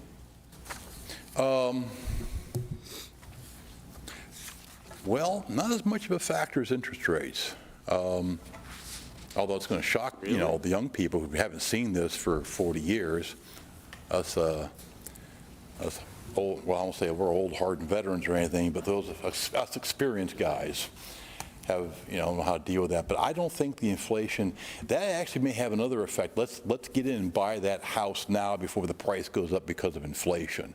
It kind of works against the logic of, well, I can't afford it because it's a high interest rate. I think the interest rate's going to be a much bigger factor, even at 7% inflation. If we go to 7% 30-year fixed, I think the housing market's going to be about half what it is right now. I mean, you have to, it's one thing to be able to afford to buy it. It's the other thing to be able to sustain it. To be able to live there. Well. And those are the more inflationary factors like natural gas, home heating oil, all those. I think the inflation is going to be more a factor of how the banks decide to view it. Bankers, while they tend to be rather intelligent, also tend to be rather greedy. So they'll make loans in high inflation. I think the problem here, I think more for not so much inflation, because I think house prices are going to come down. Though we'll have a lot of inflation in day-to-day living, but it's not going to be driven by housing prices. Housing prices in 2024, I can guarantee you, will be lower than they are right now, because as I mentioned, you're going to have a glut of over 70 householders dumping their homes in the market at the same time. That's why builders are already starting to cut back on their building all over the country. They can't compete against people who own a house sitting on a ton of equity. They can cut the price $50,000, still make a bundle on it. Developers can't do that with new homes. They're in a very tight margin. So I think the price of the house will go down, and that's got to be a big help here in New England, where they're going to start with $800,000. Now, can you sustain that in the face of day-to-day living, 7% inflation? Yes, it's going to be difficult. So the question there becomes, and again, the assumption that the foreclosure rate doesn't go up, which would happen on that. And we've seen that happen last decade in the 90s and the 80s. But it's a good point. John? I don't know if this is a fair question, but I'll ask it anyway, if you don't mind. So one of the things that struck me about some of the data that you presented is the variability of our different districts, of our different elementary school districts, and how the demographic factors are going to drive change in those districts. How have you seen districts respond to sort of being in one situation today in terms of what my space needs or my space constraints are in one district, and knowing that I'm going to be in a very different one in, say, 7 or 8 years, and the crunch may be somewhere else? Well, the easy answer to that is they redistrict. Okay. Both times? Well, every school district should redistrict at least once every 10 to 15 years. But the process, we're doing about 9 of those right now too. The process is so repugnant. Nobody likes to do it, okay? we would call it in the field the retirement job. It's usually what the superintendent does, the last act before he retires and goes away. And the board president, thing like that. And you're far too young to be doing that kind of redistricting. Exactly. So we're hosed here. But the reason, when you build your buildings, they're static. I mean, you're stuck with them there for, in most school districts, 60, 70 years. Here in New England, it's more like 80 and 90, you know. Then they slap a historical thing on it and say you can't do anything to it. But the composition of the attendance area will turn over every 10 or 15 years, okay? And very, very few people or districts, when they did their redistricting the last time, which was mostly in the 90s, looked at in-depth demographic factors. Like, big one is housing tenure. You don't want to have an area that's 95% owner occupied, because you're going to have this big wave of homeowners all going to empty out at the same time, you get this big wave pattern. And you don't want an area that's, 80% renter, because it tends to be younger and poor, and that's going to be your Title I school, because you're putting, and not that they're poor, it's just they're young. You're by nature, you tend to have a lower income at your household when you're 28 than you do when you're 58. Okay, and it's all tied into housing tenure. So when you draw these boundaries, you got to look at also transportation, age structure of the population, the size of your buildings, things like that. There's a lot of factors that go into that, and you want to keep it as even as you can, so that you can go by and maybe make little tweaks every 3 or 4 years or something to address some kind of an issue or building things like that, instead of having a sweeping redistricting. But I can look at a district's boundaries and their buildings and their enrollment and pretty much tell you within 3 years when last did redistricting. And around in here, this part of New England, it's probably been 25 to 30 years. Because the longer you kick the can down the road, the more radical, dramatic your redistricting is going to have to do to bring things back in line. And COVID, again, like everything else, it amplified already existing trends. So where districts may have wanted to ignore changes because in the past, now they can't, because there's such a radical change in distribution of population. Thank you. So I'll ask a few here. First of all, thank you, and thank you for the explanation, right, in terms of the aging population, the birth rates, et cetera. I've watched quite a few of these. Haven't been on the table when all these have happened, but I appreciate the detail you've gone into in terms of how you've done this. One of the biggest questions I have is your use of 2010 as opposed to 2020 from a census perspective. Now, reading through the materials, it seemed to indicate that you felt like there were sampling issues with 2020. Well, the 2020 is not out yet. We don't have the detail? We only have the redistricting file, which has 6 variables in it. So total population, household, voting age population, which is 18 over. We can get under 18 by subtracting it. Group quarters population, race, and ethnicity. Now, my total pop forecast is calibrated to both the district and the attendance area's total population, but the actual 10 years, that's still based off the 2010, which is still the most reliable. It was supposed to come out this month. Bureau just announced that it's going to come out in May of 23. Oh. And we still don't know what kind of quality we're going to have, because they're doing something called differential privacy to infuse error to protect privacy, which is, don't get me started on that whole nonsense. But that's why we use 2010. It's the most reliable data we have left. What we don't use is the American Community Survey, ACS, which I refer to, it actually stands for Access Clearly Secondary, because it's just absolutely worthless data. What they do is they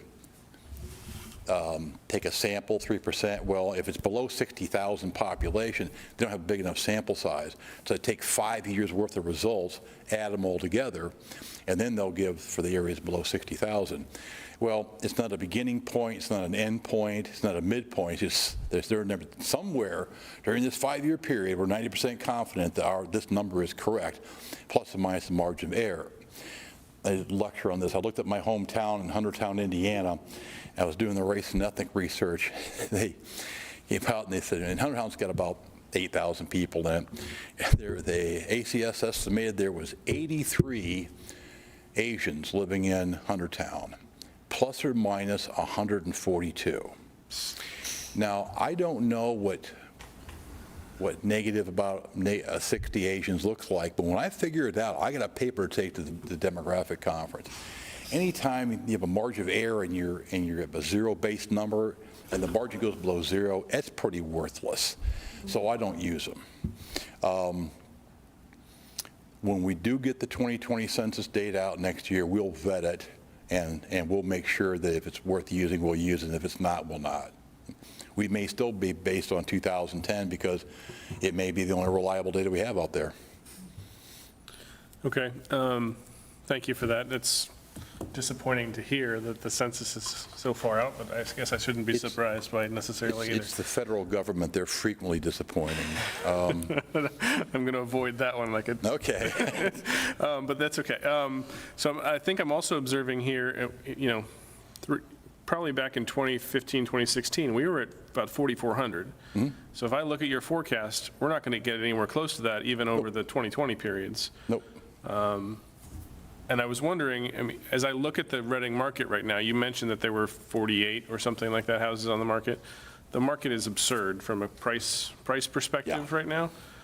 Is there any way for you to forecast that maybe some of those, mid-60s before they get to the 70s might want to cash out early and therefore change this progression by 2 or 3 years potentially?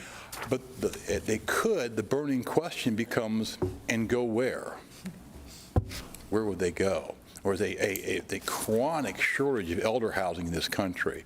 Tend to have a very limited view of that. Either it was the assisted living center for the, what we call the old in demography over 85, or it's these young, active 55-plus communities. When we have elder housing, we have some, as diverse as housing options are for the 30 to 65-year-olds. We just don't have it. Andover is up there trying to build some, and the first problem they had, realized it's such a shortage that their own people couldn't move into it, was drawn from all over the place. There's just so much, there's a shortage of it. There's none down south. It's very expensive. I don't know if you've ever gone down to Myrtle Beach or Brunswick County, North Carolina, where, that tends to be the Florida model, the healthy and the wealthy. Most people, when they downsize their home, don't move more than 50 miles. They stay in the area, they like their community, their friends, their family, the support system is there. My personal theory is if we don't start building elder housing, they're going to start moving in with their kids because they have no other choice. Now, if something could come up where it gives them an option to move to, yes, I could see that scenario happening very easily. But I'm not real optimistic on it. Like right now, there's a lot of people my age. I just turned 66. We're all, my whole cohort, we're looking to downsize our homes. We can make a bundle off our homes right now. We got no place to go. We've all given up because I'm not going to pay. My Scottish blood will not allow me to pay that kind of money for a house for downsizing. It's as much as the one I'm selling. I just won't do it. And everybody else is going, I'm not going to do it either. And that's the whole reason. So there should be more downsizing homes in Metropolitan Charlotte, and we're just not moving. And the same situation's going on up here. So until something breaks and this whole procedure starts going again, it's probably going to take about 3 or 4 years for it to happen. We're stuck kind of spinning our wheels. By 2025, we're going to be 4 or 5 years older. Instead of being voluntary migration where I want to downsize and all that, I'm going to have to move because I can't maintain my home anymore. Can't mow the lawn, can't clean the gutters. I have a hard time driving. I'm going to have to move. So. Okay. Very interesting. Thank you. Kind of cheery, isn't it? Well, cheery or not cheery, it is what we, I have one more question. Did you have access to, or were you able to pull any of the information, because Reading has a pretty good sized number of 40B, 40R related housing that's coming on the market or in the process of being built. Did you consider any of that at all in any of your forecasts? That's part of that new home or not new housing unit construction coming in there, averaging. It's going to take a couple, 3, 4, 5 years for it to come online. What's holding them back is, again, labor and materials. You guys get the same problems up here. We got all over the country, so it's in there. But I'm glad you brought that up because I want to reiterate that point. You could you could build 100, 150 new houses a year here.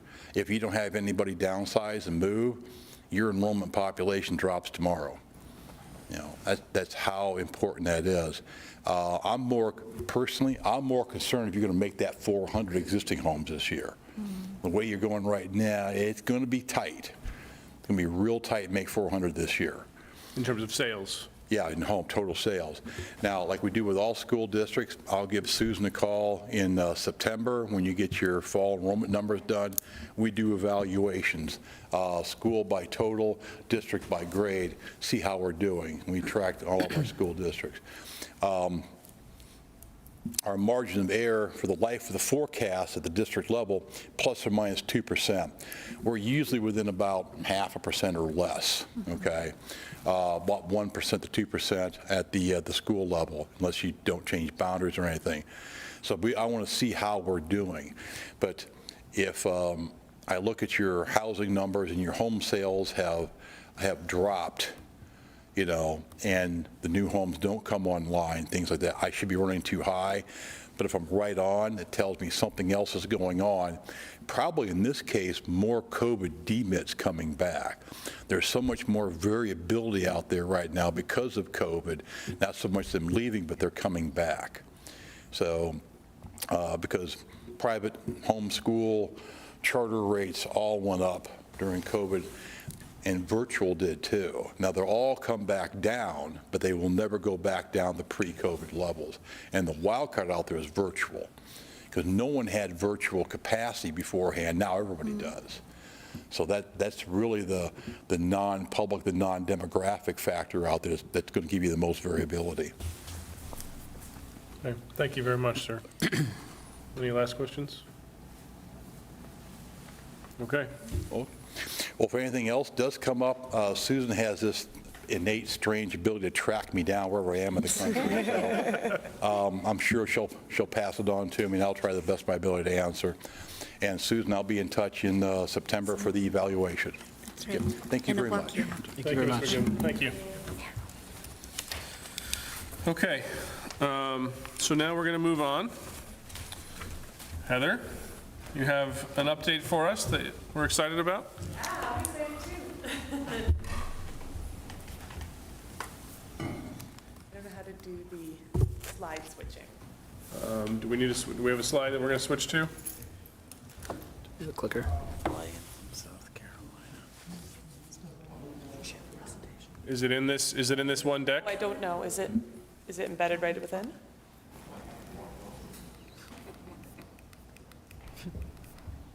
Okay, so we got to switch it out. Doesn't look like it's pulled up. No.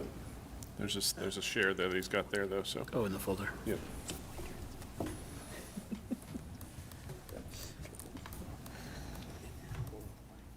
Well, while that's getting switched up, I just want to say a thank you. So I don't know what order we were originally put in, but my daughter actually had a orchestra performance tonight, so it was so wonderful to be able to go later. So I was down in my office watching her and cheering her and her cello on, and then be able to come up and celebrate math. So it's a fun evening all around. The first one, the first tab you've got there. Perfect. Let's go to slideshow. That's We're it. good. Perfect. Thank you so much. Well, the order just worked well, so Well, it's very much appreciated. happy so, accident, we'll take it, right? And it's always fun to get a chance to come and celebrate. So I'm excited to be able to be here tonight to share a little bit about accelerating mathematics instruction. So we all know, but just as a quick reminder, we've been in the process over the last a little over 2 years now, shifting to adopting this illustrative math curriculum program. And as you all know, I came to you a few times over the years. Last year, this time, I was here sharing that we had selected this program, and then you've had a chance to hear from even some of our students about their process with it. So this year, we actually were introducing illustrative math in grades 3, 4, 5, and 6. And the plan was to do a staged roll-in, both for fiscal responsibility and also to make sure our bandwidth, that we could thoughtfully and effectively support all of our educators going through the adoption process. And it's been quite fun to hear the joy that's coming, and it's really fun to hear from our educators about the type of math conversations they're getting to experience. So, now that being said, this is where we are right now. This is the process of a curriculum adoption that DESE has really mapped out. They've done a wonderful job over the last few years supporting the adoption of high-quality curriculum materials. So as we transition into the 2022-23 school year, grade 3 through 6 is in that implement and monitor stage, and it's cyclical, it's continuous, and grade K through 2 is in that launch. And we're in that launch right now. We had a great kickoff meeting in May to introduce and start to get our hands dirty in this work.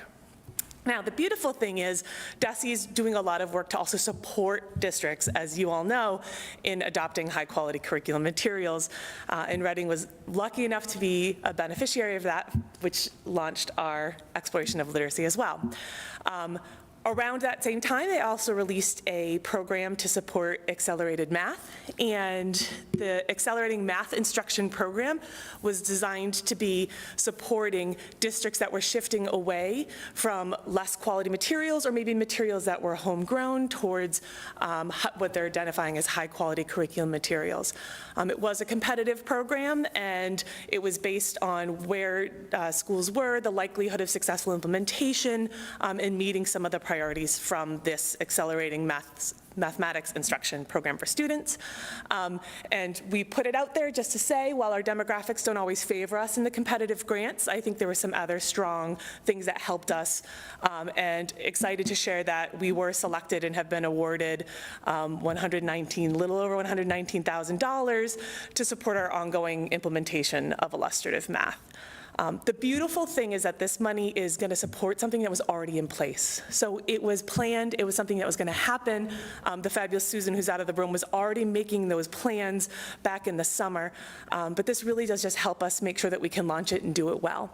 So this will fund all of our print materials for year 1 of implementation for kindergarten, 1st and 2nd grade, all of the year 1 digital licenses for that grade range, all of the professional development and training for our year 1 staff, and all the year 2 professional development that will support our grades 3, 4, 5, and 6, and additional print materials so we can make sure we're fully equipped to support all of our staff and having access to all of the resources with illustrative math. So it's so exciting, and I'm really thrilled because it really is just complementing work that was in place and helping us to continue to move this work forward.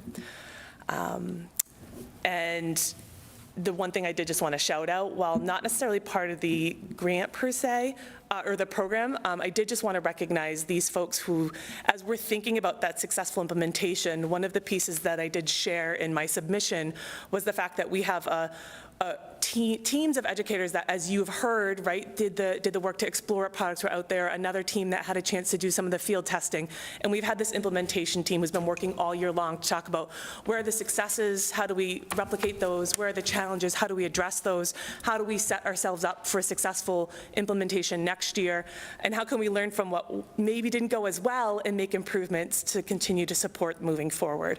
So I just wanted to shout them out. The one thing I'm realizing I didn't mention in this program is you'll notice it doesn't say grant. This is not a grant, it's differently funded. So the way that DESE did this work was they identified which curricular tools they considered high quality, and they worked directly with vendors. Thankfully, they happened to be working with the illustrative math vendor that we are already partnered with. So it was a nice, smooth transition for us. And so what actually happens is I had to write the request for what we wanted. They had to approve that that met, and then it's direct to vendor through DESE. So we don't have to take the money or deal with any of that back and forth. So they're sort of releasing a step for the districts.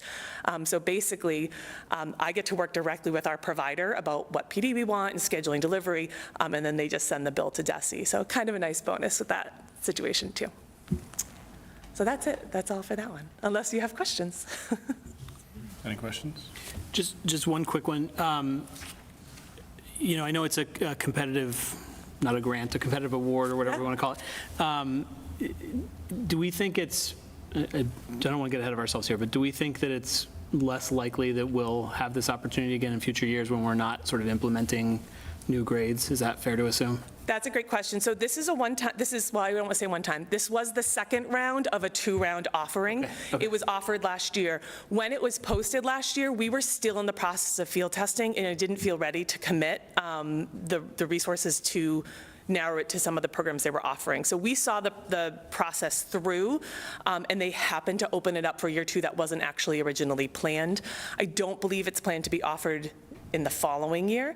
Additionally, the benefit is because of the planning work that's been done in previous years, and again with Susan, we've already taken care of the following 5 years. So this program will support our year 1.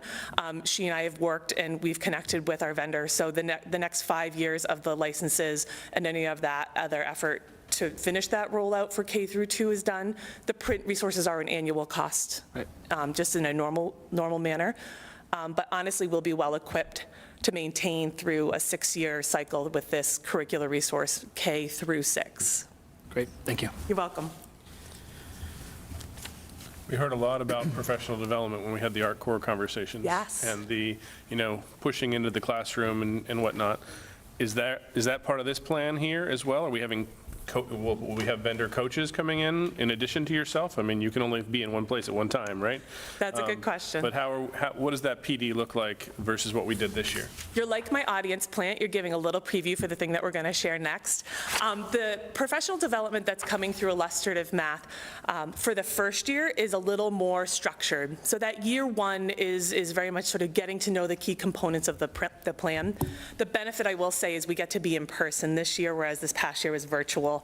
But it is something that most of the packages of the PD are a direct to teachers sort of 2-hour that really walk them through key components, and whether it's the structure and the design of the lesson structure, whether it's pedagogy and your planning routines, or whether it's planning in response to your students in your classroom, they have sort of these routine professional learning structures that are established.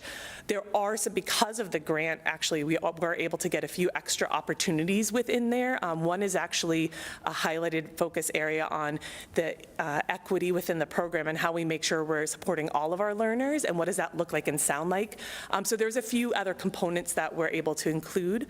One of the places we are working on is the opportunity to do some of that lesson modeling with an illustrative math coach.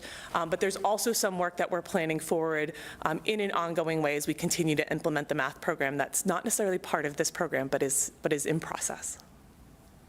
Okay, and now that Susan's back in the room, I'll ask my other question. What does this mean for our budget for next year? Because presumably we were planning for these things already, and we got the award as a result of an after-the-fact thing versus our budget. So does this free up $120,000 in our budget, or are we prepaying something else or within legal bounds and all that kind of fun stuff? How does this work? So we have been able to pre-buy some curriculum materials for next year. I think when the dust settles this year, we'll see what we've purchased, what remains in our budget next year, and we'll be able to report out at the beginning of the school year what sort of availability we have in our budget. So it's not necessarily one for one, but it might give some sort of savings. Is that It will absolutely give us some savings, but not one for one. And I'd be happy at the beginning of the school year to share, or before the school year, to share with you what the FY23 budget looks like, given the fact that we've been able to make certain decisions and certain purchases now instead of next year. Great, thank you so much. You're welcome. Okay, any other questions from the committee? I guess it might be a formality that we have a vote since it doesn't come through us necessarily, but we'll accept it anyway because we're excited about it. So Awesome. how's Thank that? you. It's the best Sounds part of the great. gig is accepting money. Accepting money is fun. Yeah. So, Vote to say thank you, Desi. Sean, go ahead with it. So I'll move to accept the Accelerating Mathematics Instruction for Students 2022-2023 award of $119,748. Do we have a second? Carla. Tentative second, waiting for somebody else to do it, I think. All right, any further discussion? Seeing none, all in favor? All opposed? And it passes 5-0. Thank you all. Thank you very much. You might not be able to sit down if you're part of this next presentation. Okay, so we're now going to move on to the Learning and Teaching Year-End Update, and we're going to switch the presentation again. and move from there.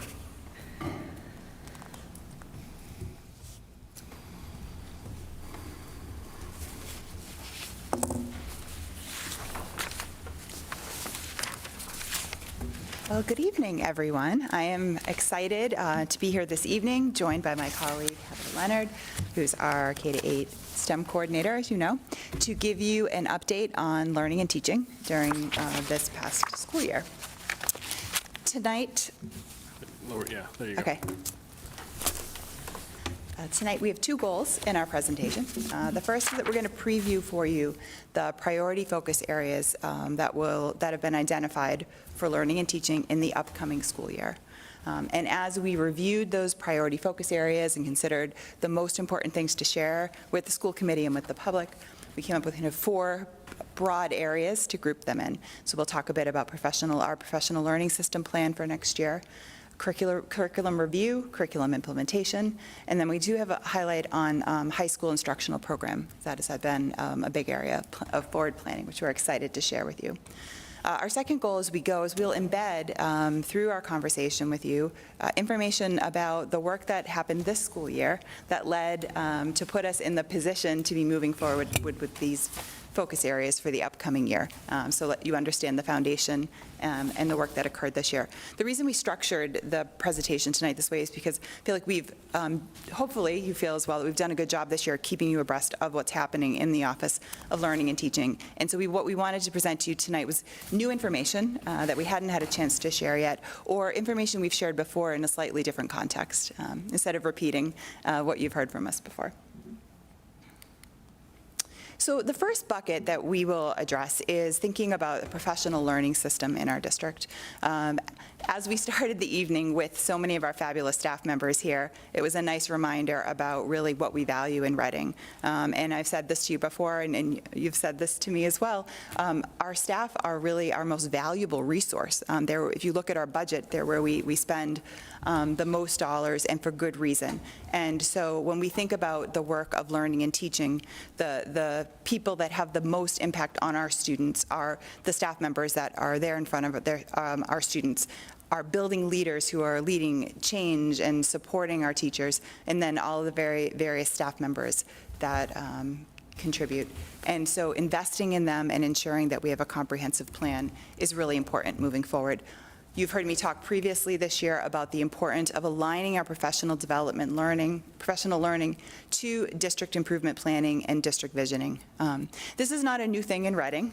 Certainly previous administrators have done this and have worked hard to do it. The last few years have disrupted that a bit with COVID, and there was a change in the type of professional development that teachers needed. And I think the district responded very well in getting teachers ready to teach hybrid and remote. But now that we have moved back into what will hopefully next year be a much more traditional school year, it's an opportunity for us to really consider what are the goals of the district and how does supporting the learning of our staff move us towards meeting those goals. One way that we are going to seek to do this is by providing some more consistency through our professional learning system.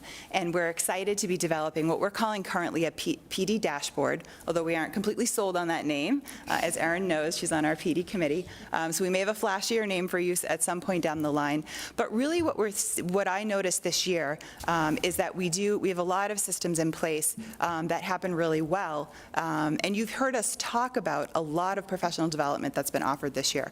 You've heard Dr. Stice talk about wonderful professional development offerings that we've offered, not only to our special education teachers, but to our general education teachers and our paraprofessionals. We've been really fortunate to leverage some grant funds to provide really great professional development. But what felt for us sometimes was there was a bit of a disconnect between even just kind of communicating and knowing when professional development was happening. So a dashboard would be a spot that our staff members can go to understand all of the offerings available. It would be a spot for us as administrators, too, to keep track of things like scheduling and ensuring that we're offering all of the courses and workshops to our staff that we need to meet that district plan.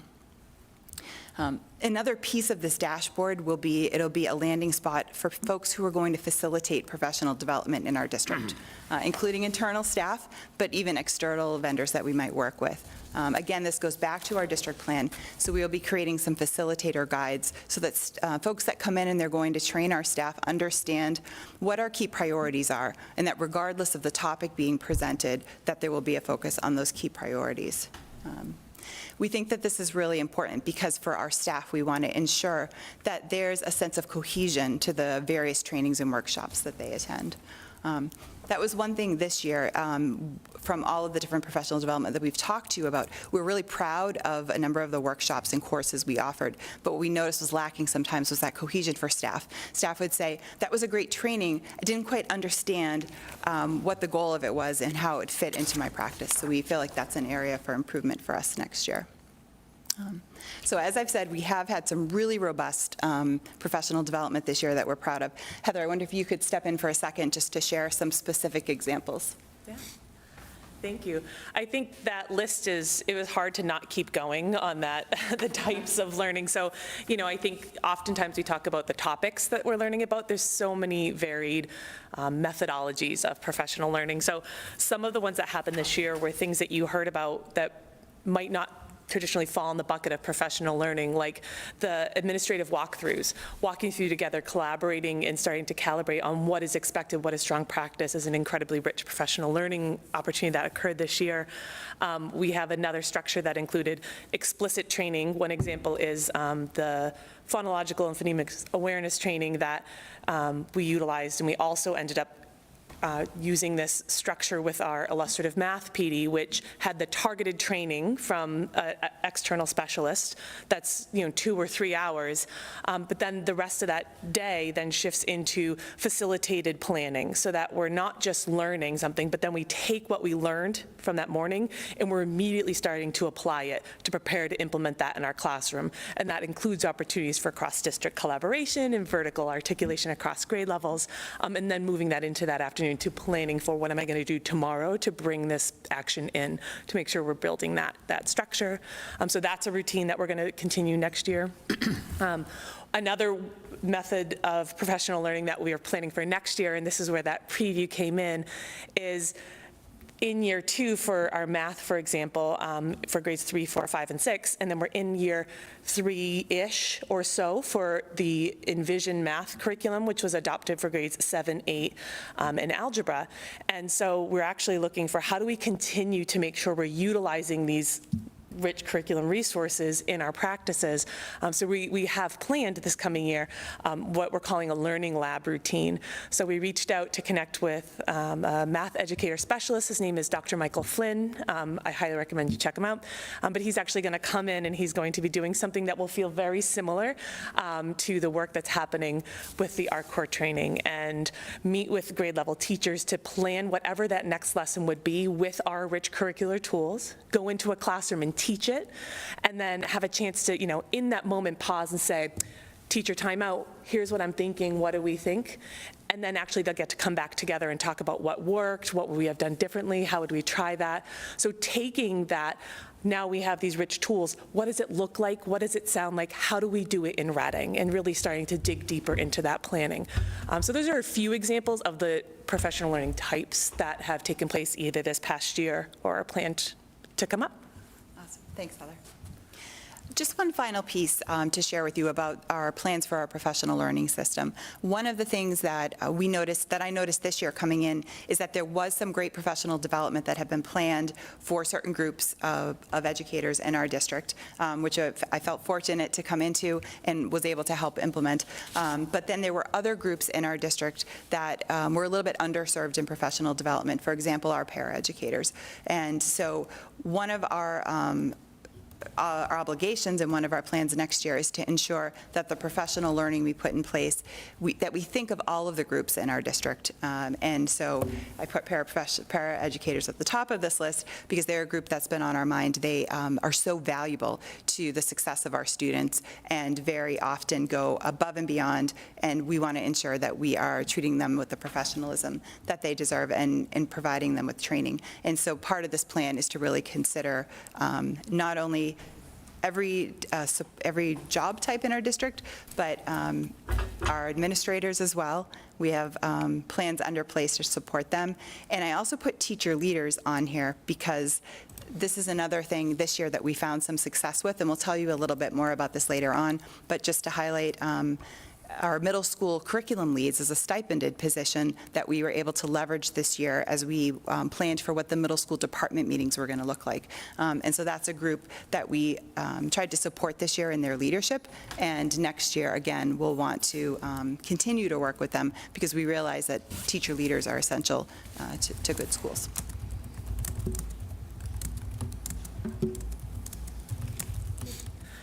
So the next big priority focus we have for the Office of Teaching and Learning is the idea of curriculum review. We share this graphic not because we think it's done per se, but it is just a reminder when we say curriculum review, sometimes folks accidentally fall into like the books or texts or the digital licenses. And when we say the word curriculum, we really mean what tools and resources are we using? How are we teaching it? How are we assessing to make sure all of our students know and are learning? What is our scope and sequence? Are we flexible and responsive? Are we connected to our standards? So please know when we say our priority is at curriculum review, this is an all-inclusive word that's including all of those different components of curriculum, not just the physical tools and materials. So when we think about that, we're really thinking about forming a holistic review process that's going to include looking at our instructional practices, our assessments, and our curriculum resources. And one of the benefits, did you want to mention the curriculum inventory? You want to jump in? Yeah, I can talk about that one. Awesome. Okay. Yeah. Thanks for that reminder, too, about what curriculum is. For me, I'm always trying in the back of my head to keep that in mind. I think one of the things this year, for me coming in, that was really important was to kind of figure out what is our curriculum inventory, and it was exciting to learn about all of the great things happening in Reading.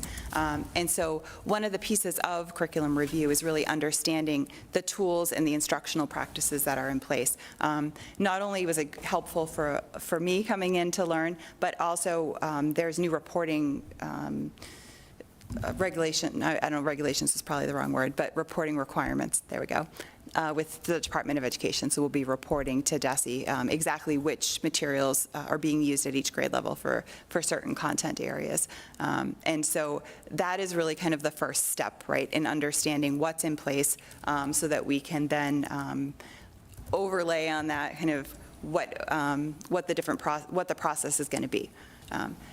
But the process is not as simple as just, okay, after 5 years, we look at this program, and every 5 years, we rotate through. There are other things that kind of push and alert us when we need to start to look at curriculum. So Heather's going to talk a little bit about that. Thank you. I think that's that piece of the holistic review. I think when we're saying review, we try not to do process because I think sometimes people think you put it on a calendar. You know, we'd say you check it off, I'll see you in 7 years, but we know that's not that flexible, dynamic, responsive need that we need to have to meet all of our students and our staff's needs. And so I think that's a big piece of the holistic review process is that it's not something that's just set on a calendar with a timeline, and that it's inclusive.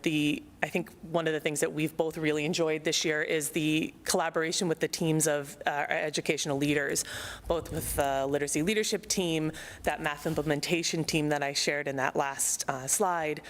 We had a phenomenal meeting just this morning with our DLCS vertical department, and DLCS stands for Digital Literacy and Computer Science. And they're planning and thinking about what does it look like, what does it sound like, how can we support it, and their proposals for planning forward for being the leaders in the professional learning in that space next year. And some of those teams that really have helped us to think about how are we approaching the curriculum process, what do they see as needs, what do they see as strengths and weaknesses. The middle school literacy, for example, is one that. Yeah, so just as a preview, like one of the things I got to do this year that I really enjoyed was meeting with the ELA teachers at both of our middle schools. I met with them as a group and then individually scheduled time to go and meet with them to start to understand what literacy instruction looks like in our middle schools, and talked with them about the fact that next year we'll come together as a team to really start that curriculum review cycle in our middle schools to examine materials and practices. So that's something we're looking forward to for next year. And the last piece of this, the curriculum review for us, is that consistent assessment and data review. The responsibility of just ensuring that all of our students are learning, and that all in capital letters, both as assessments as a component of curriculum, but also as one of those potential triggers to make sure we're looking and saying, what are our students learning? How is it being taught? Are all of our students learning? So that assessment routine is not only just to inform at a classroom level, but at a school and a district level as well.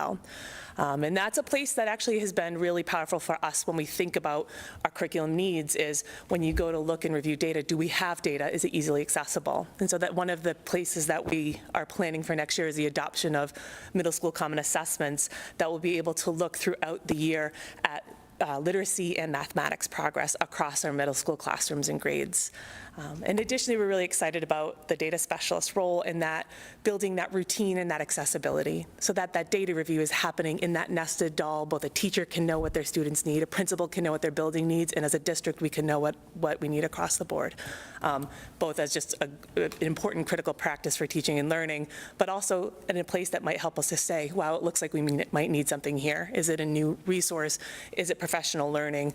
Is it an evaluation of our schedules or time?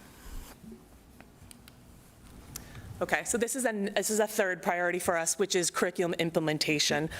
And so this is slightly different from the review, where we think that's sort of an ongoing monitoring to make sure that we have what we need, and if we don't, we have steps to address it. But we also have adopted some new curriculum resources and some curriculum methodology. So, and depending on the stage you're in, the role of our role is slightly different depending on where we are. So when we're thinking about that first year, or that year one of a curriculum implementation, we're really just understanding, how is this curriculum written? What is it asking me to do in my classroom? What does it look like and sound like with my students? Where do I find this aspect of the curriculum, right? So it's really digging into what is this about? How is this a change? What parts might be similar to what I've done before? Then we're transitioning, and we have a great number of things that are actually in that year two, but we're still in an implementation phase here. When we're thinking about how are we codifying that new tool, that new practice into the way we do things. So how can we strengthen our educators' understandings? Can we establish consistent expectations for the use of the tools or the methodology? And what does that internal planning look like? How do we ensure that we're setting up systems for success to make sure in Reading we can do this and do it well? And that there's a level of consistency in those practices. And then that year three and beyond implementation, it doesn't just end with getting the tool that, you see the two examples up there with ArcCore and illustrative math, and there's been a lot of work that's gone in to getting those. That now puts us at the starting line. Now we're ready to start, and that part of implementation is often, right, we get so excited because it's a beautiful celebration to get those new tools, and even sometimes in year one, we're like, look at how great this is. And then, there's a lot of other things that distract us, but if we're doing it well, that implementation support continues beyond. And so even in some of those areas for year three, how are we sharing that collaboration across? How are we striving for consistency in key areas? How are we making sure this is doing what we need it to do for all of our students? So we have quite a few things that are already going on in this implementation next year, but we're continuing that work to make sure that regardless of where we are in that implementation, that we're providing that support for our teachers, and that our teacher leaders are getting the support they need to do this great work in that continued implementation. And the final bucket that we wanted to bring forth tonight for your consideration is just thinking about some specific plans around the high school instructional program. As you know, this year we welcomed a new high school principal, and so this year we had the opportunity to kind of dig into the high school instructional program, see what the strengths of our high school are, and determine some next steps. Dr. Milichewski and I also, through our entry plan, heard from a lot of families as to kind of what they thought would be the next steps to take our high school up to a higher level of performance. One of the things that we initiated this year is we initiated a committee to start looking at our high school schedule. So that committee has met multiple times. We're working with DM Group Consulting, and they are taking us through a really great training that helps us identify what are the priorities when you're establishing a high school schedule, and then where are the points where you have flexibility based on what the priorities are that you've set. So the graphic that I put up there is one of the graphics that I really enjoyed from our first training with them, just kind of understanding that schedule design. And so many things hinge on a really good high school schedule in being able to ensure that, as we go into the second bullet there, that we have the right courses in place for our students, and that we have equitable access to classes. So the high school schedule committee got kicked off this year, and that's something that will continue next year. And depending on the results of how quickly we're able to turn that around, we'll either be ready for implementation our next school year, after this next school year, or the following year. So the course pathways up here is also something that we have started to talk about this year. Heather and I have met several times with Allison Williams, who's our department head for math, and we've begun to talk about what is the progression of math courses for our students. Where can they start to access advanced courses, and where does it land them based on when they access those more advanced courses? So that is work that's really nascent at this point. We have just started to kind of outline what our actual plan is, and hoping next year to spend some more time digging into that, figuring out what the viable options are, and determining what other courses we may even want to offer as our advanced math courses. Right now it's pretty limited, and so expanding that idea of what an advanced math class is. In addition, it's really looking at equitable access for our students. I think we had shared with you a while ago the demographics of our students that are participating in AP courses, and so ensuring that the way that the schedule is set up, but also the way that we're working with our students to help them see themselves as students that could tackle more advanced courses occurs. There's some new positions coming into the high school next year that we think is really going to help leverage improvements in the instructional program. One is the Director of Academic Achievement. This role is going to oversee the multi-systems of support, which is something that we've talked about over the course of this school year, is making sure that our high school students have support, whether they are struggling in their course or need an extra boost. And so we're excited for this role to come in and impact that. Kind of working hand in hand with that director, we also next year want to do a better job of leveraging our department heads. We acknowledge that the content experts of our department heads is something that's really important. We've also been working with Principal Tracy to talk about how we might do that, and in conjunction with the union as well, with some change in the contract language, to ensure that we can use our department heads to help build learning and teaching, and have them supporting their teachers in coaching, development of lessons, and in general, just kind of uplifting the quality of instruction in our classrooms. So that is just a broad overview. It honestly only scratches the surface of what we have planned for next year, but I do think it gives you really the broad areas that we have been spending our time preparing for, and what we think really are the necessary next steps for our students. We're happy to take any questions you have about these items or anything else for next year. Sean? Thank you both for all of that. Dr. Hardy, could you go back to the third page on the professional learning system for one sec? Of course. So we talk about building common experiences, connected to district priorities, alignment to the district improvement plan, et cetera. I think those obviously make a ton of sense, and it's sort of logical for us to tie our development to those things. But it occurs to me that as we get better at common assessments, as we get better at collecting data, as we get better at teachers sort of understanding how to incorporate data, we're also going to get more individualized sort of observations about how a classroom is performing and what that maybe implies about a teacher. So how do we balance, leaning into tying our professional learning system to district improvement plans and so forth with like what I hope and expect will be sort of more clarity around where, what we need individually at the individual teacher or staff level? That's a great question, and I think it acknowledges some of the tension we felt even this year, and tried to acknowledge through some of the workshops that we've held. Like, for example, with our K-5 teachers, part of their monthly workshop was a teacher book group, and they had the opportunity to select from a variety of text as to which text, what they wanted to spend some time reading about, and they were topics from equity to instruction so that teachers could differentiate for themselves. I think that one of the things that the dashboard we're hoping will offer us is that we do often have a variety of offerings that we can give to our staff, whether it's graduate level course that they can sign up for. We've offered a number of free workshops, things that would even give our staff the PDPs that they need for recertification. So a lot of those opportunities are already here and we're offering them. We just don't have a systematic way to showcase them for staff. A lot of the communication this year has been through email coming out, and staff don't necessarily have a spot to go back to really self-select the things that will continue to build them personally based on what they consider to be a next step. I also would say, too, I think that the way that we're starting to think about the professional development that we're putting together, and even the ARC Core professional development, I do think it is highly customizable.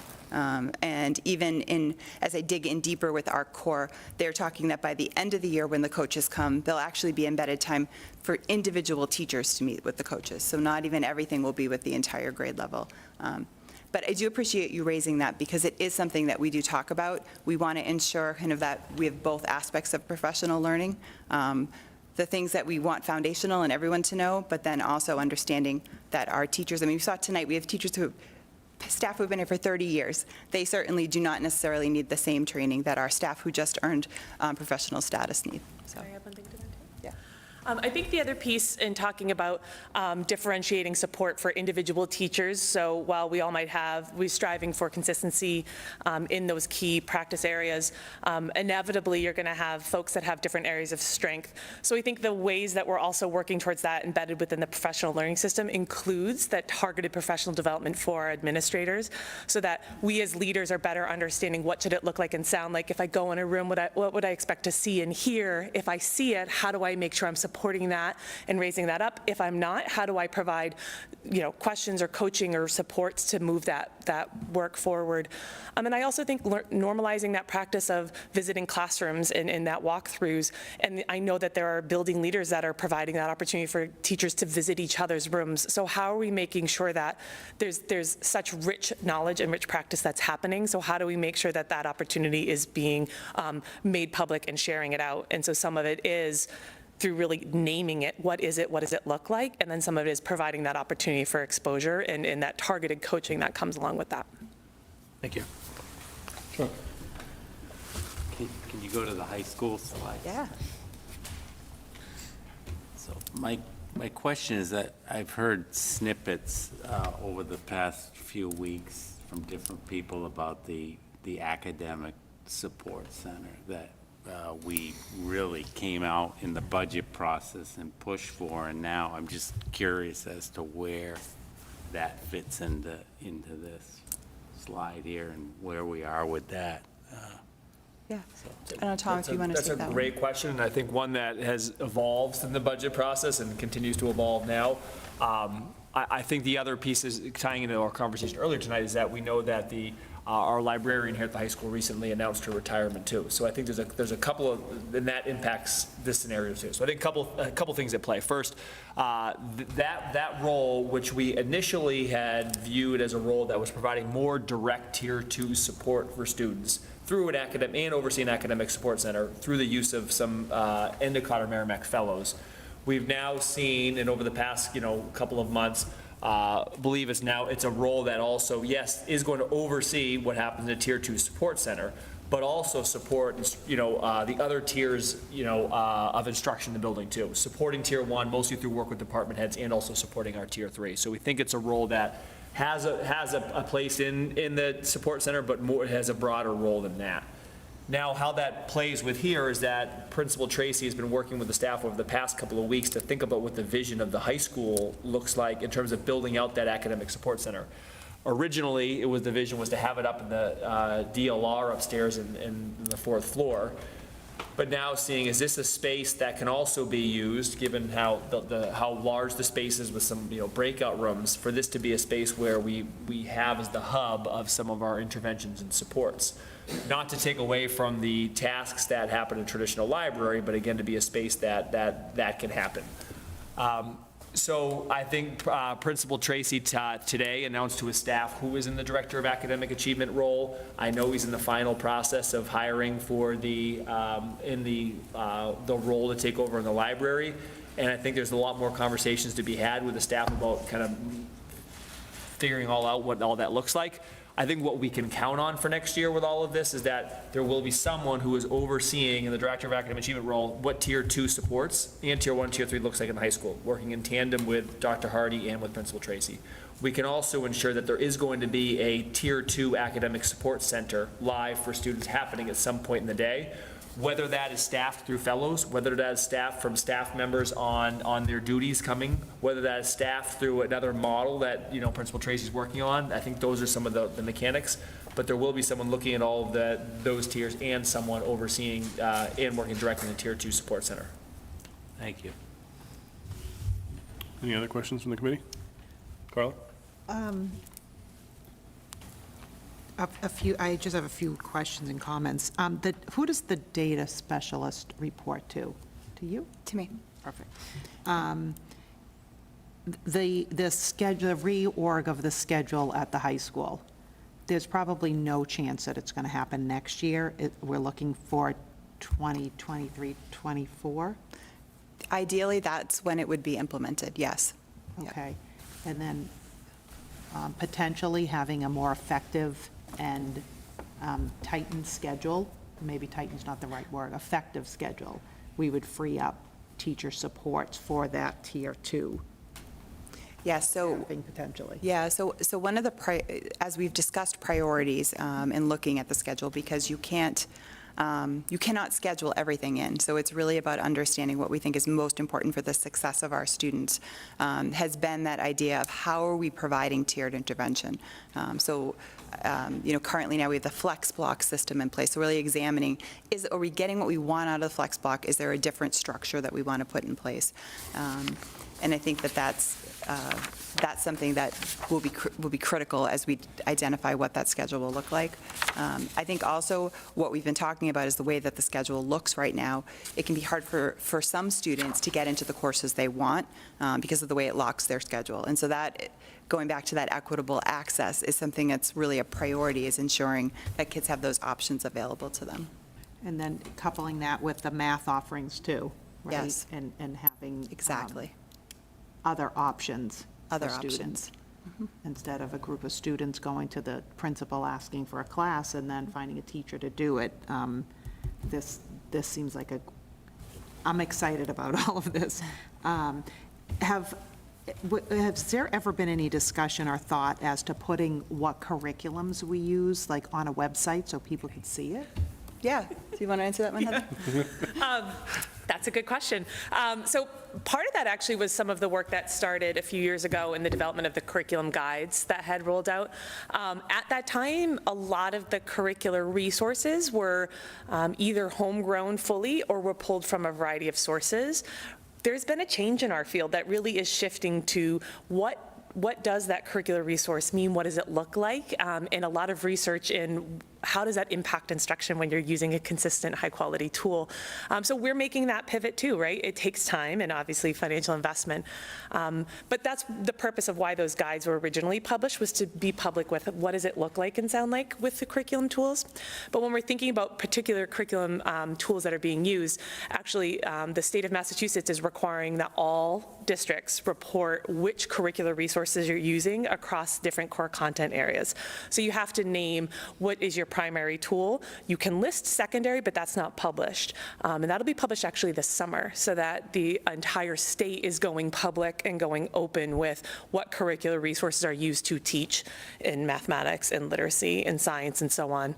Because I think, again, they're trying to help districts build networks across so people can work together and collaborate, and also helping to support folks in identifying and moving towards high quality curriculum and materials. So that's excited. We're excited because we're excited to be public with the work we're doing, but they're also moving that work forward from the state level as well. Perfect, thank you. I just want to add one piece to Carla's first question around the high school schedule too, is that we view that as something with huge implications in terms of access and outcomes. So I think with that, we decided that it was best to partner with an outside organization, a consultant, District Management Group, to help us with that. If you know anything about District Management Group, I think they're one of the most reputable sort of consulting groups in education. And we with them for a couple of reasons. One, again, knowing the impact of scheduling and some of the other challenges we're facing.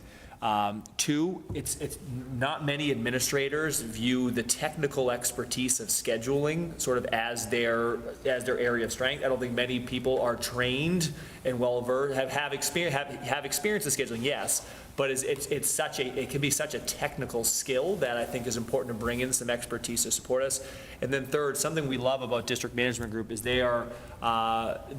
that's their wheelhouse is spending. This is one of the topics they spend time researching and analyzing. So they do a lot of work on, for example, return on investment of particular strategies, right? So you say, generally, across other districts have invested in this particular strategy of, lengthening homeroom time, can expect that they've seen certain outcomes here or there, or, doubling up math blocks or different strategies like that. So we feel like we're getting access to research and best practice from around the country that's going to help us to build that if we're operating in our own vacuum on scheduling, I feel like we're missing some potential opportunity to think creatively. And to Aaron's question on timeline, it was Aaron or Carla's question on timeline, while we would love to have something in place for next year, and I think the high school feels the urgency, we also realize it's tied to a lot of other things that we're trying to take on, and pushing too fast with this and not making sure that we have all the pieces in place would, I think, be a risk as well. So, and I share that to say, again, we're fortunate to have the support of DMG, and I think that they've been a real great partner in helping us to think creatively and strategically around scheduling. Is part of that looking at the schedule, looking at I'm going to say at the start time as well, to see if that's still. So Sarah, has that come up in the conversations? We've not talked about the start time. No, we've been working kind of within that school day. Okay.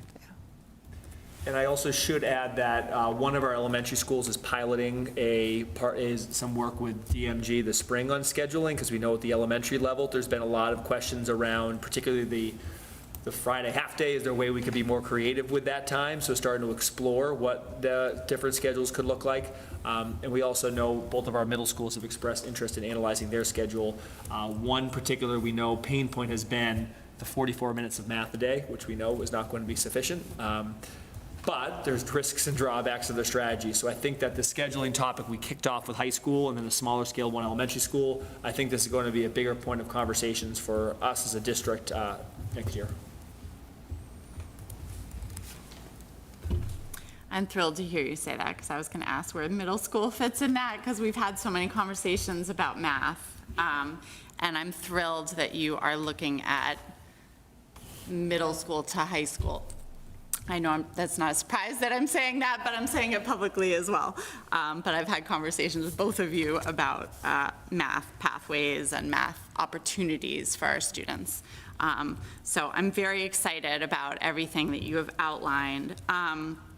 I was given a question by a parent recently that I realized I didn't know how to answer, but who oversees curriculum at the high school? Who decides what courses we're offering, what curriculum tools are taught in those courses? Anecdotally, I've noticed that in the same class, under different teachers, different curriculum tools are used, which was surprising to me. So I'm just curious, is that a department head role? Is that a Sarah role? Where does that fall? That's a great question. So you're talking about like the particular course of studies that we put out that is, put together by the department heads, approved by the principal. And then when you talk about what is an individual course, like what does biology look like? The department heads are kind of the first layer of review for that. Obviously, their content expertise is essential. And then involved in any decisions that are made about curricular materials. And then our new Director of Academic Achievement will also be kind of the next layer in that involvement. Again, to the point that we want to make sure that we have high-quality research-based materials in the hands of our teachers. It is not just about elementary and middle school, but starting to need to look at our high school as well. And then ultimately, I help to oversee and coordinate that work. Okay, thank you. And Heather, you referenced the famous curriculum guides. Yeah. So I'm curious, I think we find ourselves in a unique place because of the pandemic, where obviously there was disrupted learning in the spring of 2020. We know that. We know that some kids are still playing catch up. We know that a lot of teachers have talked about having to adjust pace and what was covered. I mean, there was a lot of talk at the end of last year, particularly at the high school level, about courses not getting complete coverage. But then still, we advance those kids and they start with sophomore year. So what does that mean for our curriculum guides? Are we going back and looking? Are we revising that? That's a great question. And I think, I think there's a piece of that too, that the work to go public in thinking about what does that vertical articulation look like? What is the experience, often as educators, right, we think about our lens, what do we work with, what are we thinking about, and when we have our students in front of us, we're thinking about them here. But I think that's a big piece of the work that we're trying to do. You'll see that all of our focus areas is shifting things to being systems and shifting it to really be public and open about it. Because the more we can see ourselves as a step along this process, along this experience that we're supporting these students from potentially 2.9 up through potentially 22, right? So that we're one in the phase. And I think that's a big piece of, as we're thinking about not just a stagnant document per se, but like even that experiential. So from year to year, things change for whatever reason that might be. So how do we support that progression, especially when you're thinking about classes, for example, that might sunset, right? Like I might have a course and that there's something that there isn't a next, or perhaps one that is a building block for another one. What about students who had Algebra 1? What is that going to mean for them in 2 years for Algebra 2? And that's where you're seeing a lot of that focus and that need on building those systems, supporting our administrators, both with their understanding of what it looks like and then staffing that effectively with people who can lead that work.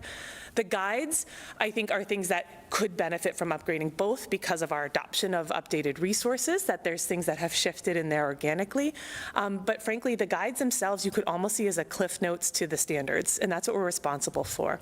So it is on us to make sure that we're providing our students with all of those skills and those learning opportunities that they deserve. How and when that happens does have to shift. For example, I know, speaking with Allison Williams even last year, when she was thinking about what are those key things they would have had in Algebra 1, how are we working with those teachers in geometry to know the students they're receiving had this experience, what does that look like to ensure that they have the skill set that they need to move forward. That's a continual process, but it's certainly been something that has been particularly difficult to do over the last 2 years. So the guides themselves could benefit from being updated because of what we've done to change some of our routines. But ideally, those are things that don't change frequently because they really outline what we're charged with, which is making sure our students have that equal access to those learning standards that the state gives us. So, thank you. Yeah. All right, I got a few questions. Building on a couple of the things that people have already said, Aaron asked my curriculum guide question already, so I'll skip past that one. But I'll just say as well that the curriculum guide also encourages parent engagement, and I want to make sure that we think of it in that way too. And anything that referred to old materials, maybe referred to FMP, maybe referred to Teachers College, maybe referred to Math in Focus or something else, needs to be updated to at least get rid of some of those references. So I'm sure you're on top of that as you always are, but just thank you for that.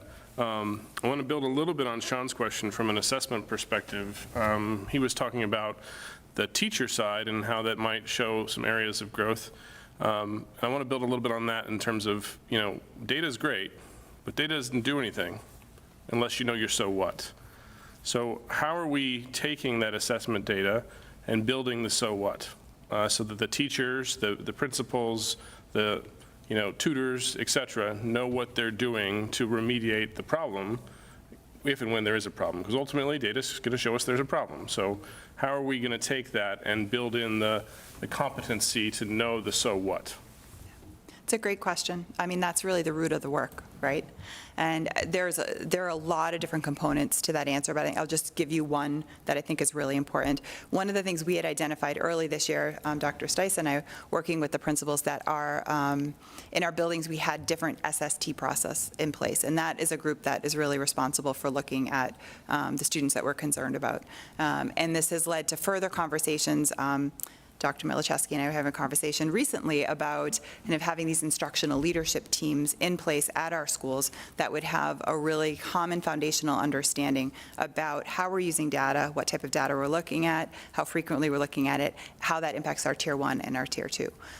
And so that's something that we're actually talking about for next year to make those improvements, because we feel that although we do have really terrific building principals who do this all kind of on their own and in their own way, we don't have, as Heather has alluded to a few times, we don't have kind of that common system that we can rely upon so that we know exactly how it's being managed. I had the opportunity, for example, this year to observe some data meetings at Woodend that were very well run. But then when I was talking with Principal Shelburne about her data meetings, which again, very well run, there's a different philosophy and approach.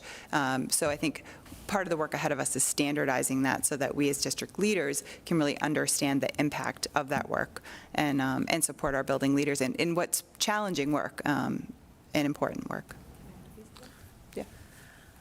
I think the other piece too with assessments, as you mentioned, is data doesn't do anything, it's the so what. Sometimes there's an intermediate step as well, right? So you have the results from a data, you might say there's a problem, but we don't always necessarily know what the cause is. So our teachers often see, wow, this isn't what I expected, I'm gonna work extra hard, I'm gonna provide Tier 2 intervention, I'm gonna do these pieces, but sometimes it might be, was it a pacing? Did I give it the right amount of time? Did my curricular resource teach it effectively? Do I have that skills to practice that instructional routine that my students need? Or are my students struggling because maybe they had an impacted learning on that particular content area? Then how do I respond? So even sometimes that awareness of, if I see a concern in the data, having an understanding that it's not, and our educators do an incredible job, but there's sometimes that the challenge itself isn't necessarily a student instructional challenge. It could be, but what's that cause, and then how do we respond? And I'm so thrilled that the district's moved to have the data specialist position become full-time in that work, because frankly, that level of question analysis needs to be happening daily. So how do we support our teachers in that formative assessment that informs their plans for that next day, gives them immediate information to support their students, but then how do we make sure we continue to do those checks, so ensuring all of our students learn? And that comes to access. Do our educators have that data when they need it, when it's timely, to help inform? And so I think there's a balance there to make sure that frequent level of data that you're using to make decisions is something our teachers have good strategies for and have supports to do that well. But then we're also providing those benchmark checkpoints to make sure that, are we seeing that trend continuing? And if not, what are those supports that are needed?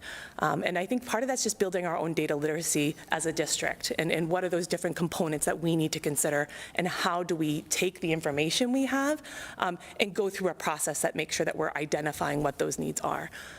And I'm so excited that we'll be able to integrate that with the position that will really help to support that accessibility for all of us. So.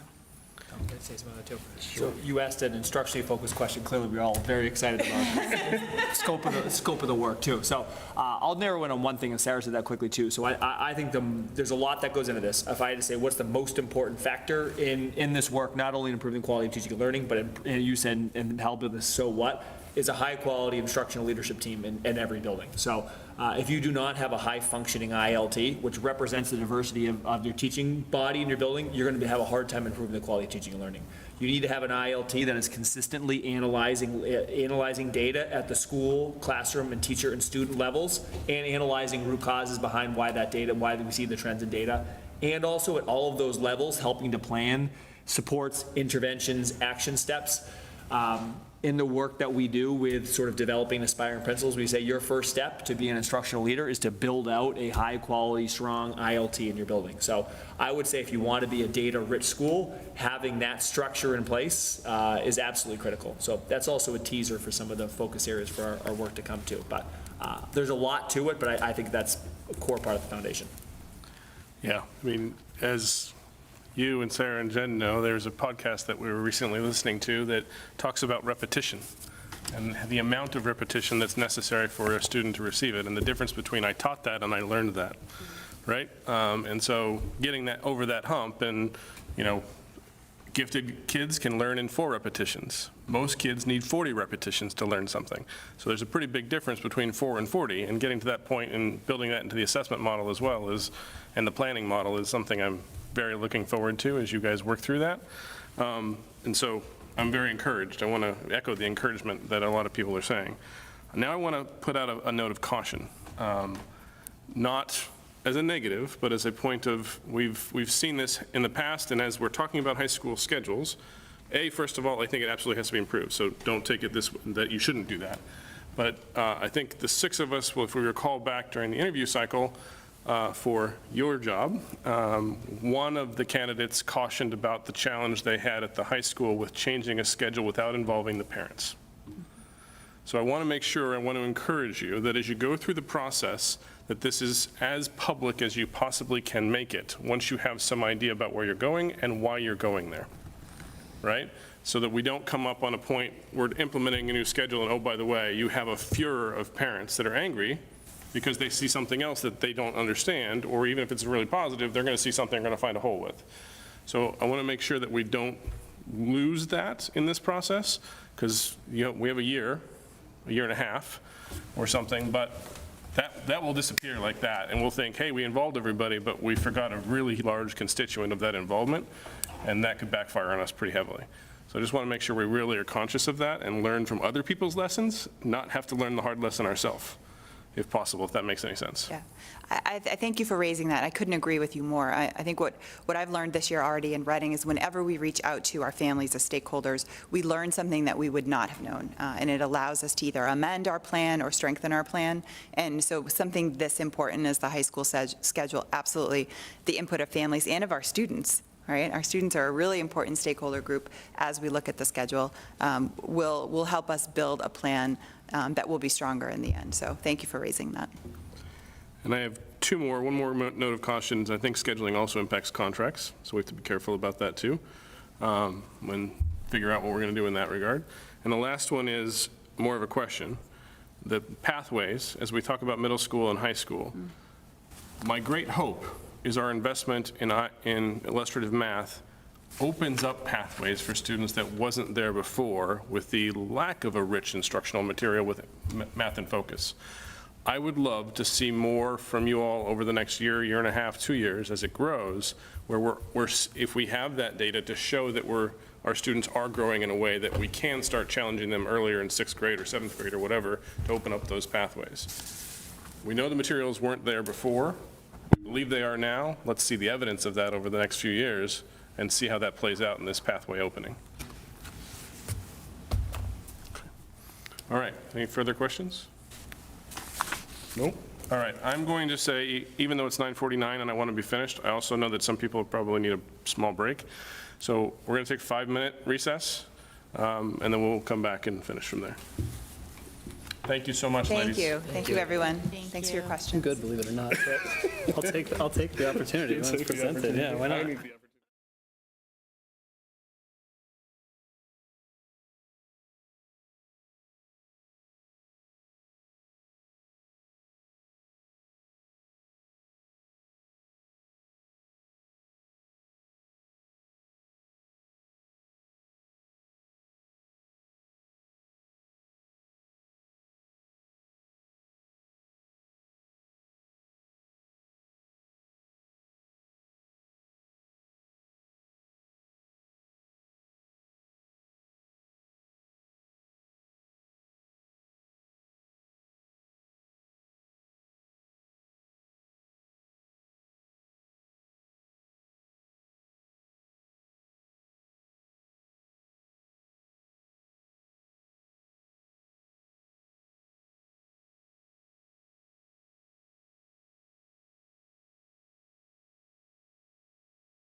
Agenda is again, a Killam conversation.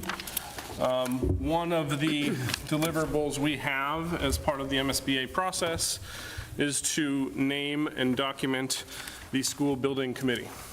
In our packet on page 94, I think, unless they added all the middle ones, and there's now 97 or something like that, is a memo that I wrote after quite a bit of, back and forth and feedback with Fidel, Tom, and quite a few other people. You see some mentions of some of the members of the existing current building committee as well in there. The point of that was to outline the timing, the why, the how, as much as possible, since we have this interesting mix of Reading bylaws, state laws, state regulations, all trying to get that to fit together appropriately to form the school building committee in alignment with MSBA's needs as well as in alignment with Reading's bylaws. So you will see many, and you have already seen, I believe, many legal references, regulation references, as well as, bolded sections that I felt were important as part of the conversation. In the interest of time, I'm not going to read through it all, obviously, because you've had a chance to read it.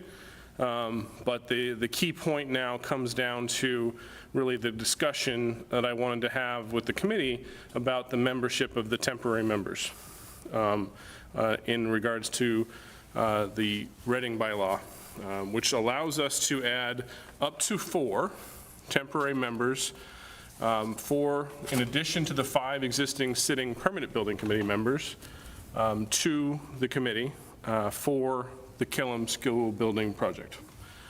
And I wanted to align that with the MSBA recommendations of what the roles and responsibilities, what kind of people should fill the roles. And if you look towards the end of the memo, there's a summary recommendation for discussion. One of the key things, very similar to what we had to do for the track naming committee, is to thread the needle between voting and non-voting members, residents, et cetera, non-residents, and you'll see that outlined a little bit here.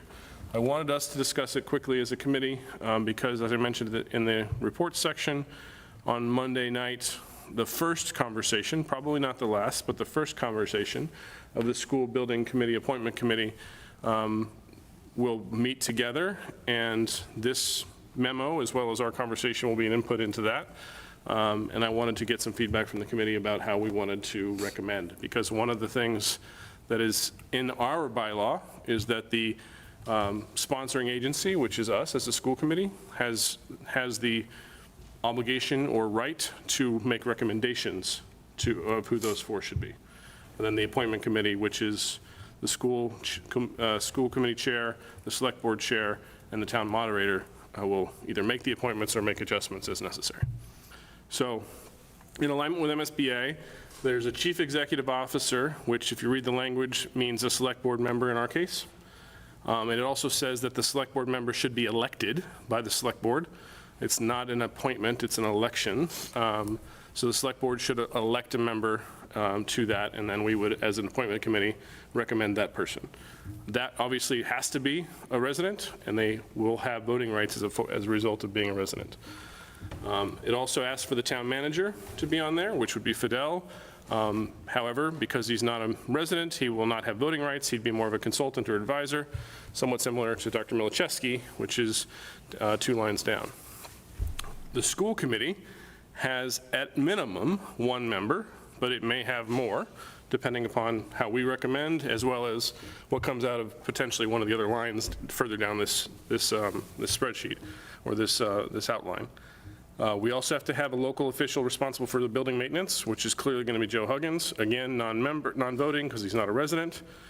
So those are all the pretty straightforward ones. The school principal is pretty straightforward. Obviously, that's Sarah Levesque, non-voting because she's also not a resident. And we move down. One of the recommendations from Fidel, which impacts the voting allowance, is a gentleman by the name of Indri Kume, who is the town treasurer.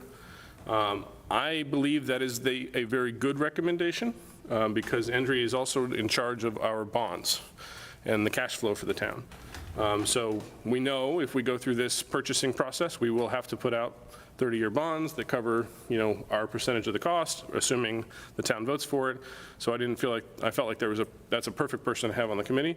He is a Reading resident, so he would have voting rights.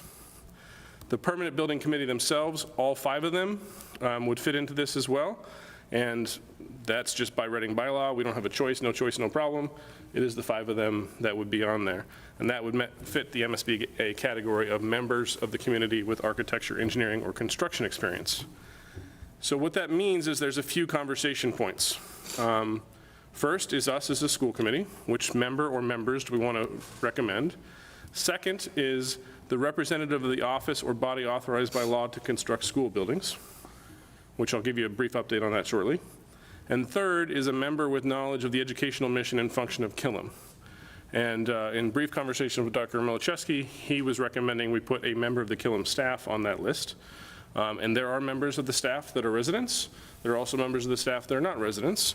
That would also impact our ability to put anybody else on the committee, right? So I don't know if you have got any updates on that yet, or are we still waiting for feedback on that? Principal Beck shared that there's many staff members who would be interested, so both Reading residents and non-Reading residents, and she'd be happy to funnel either way depending on what was necessary.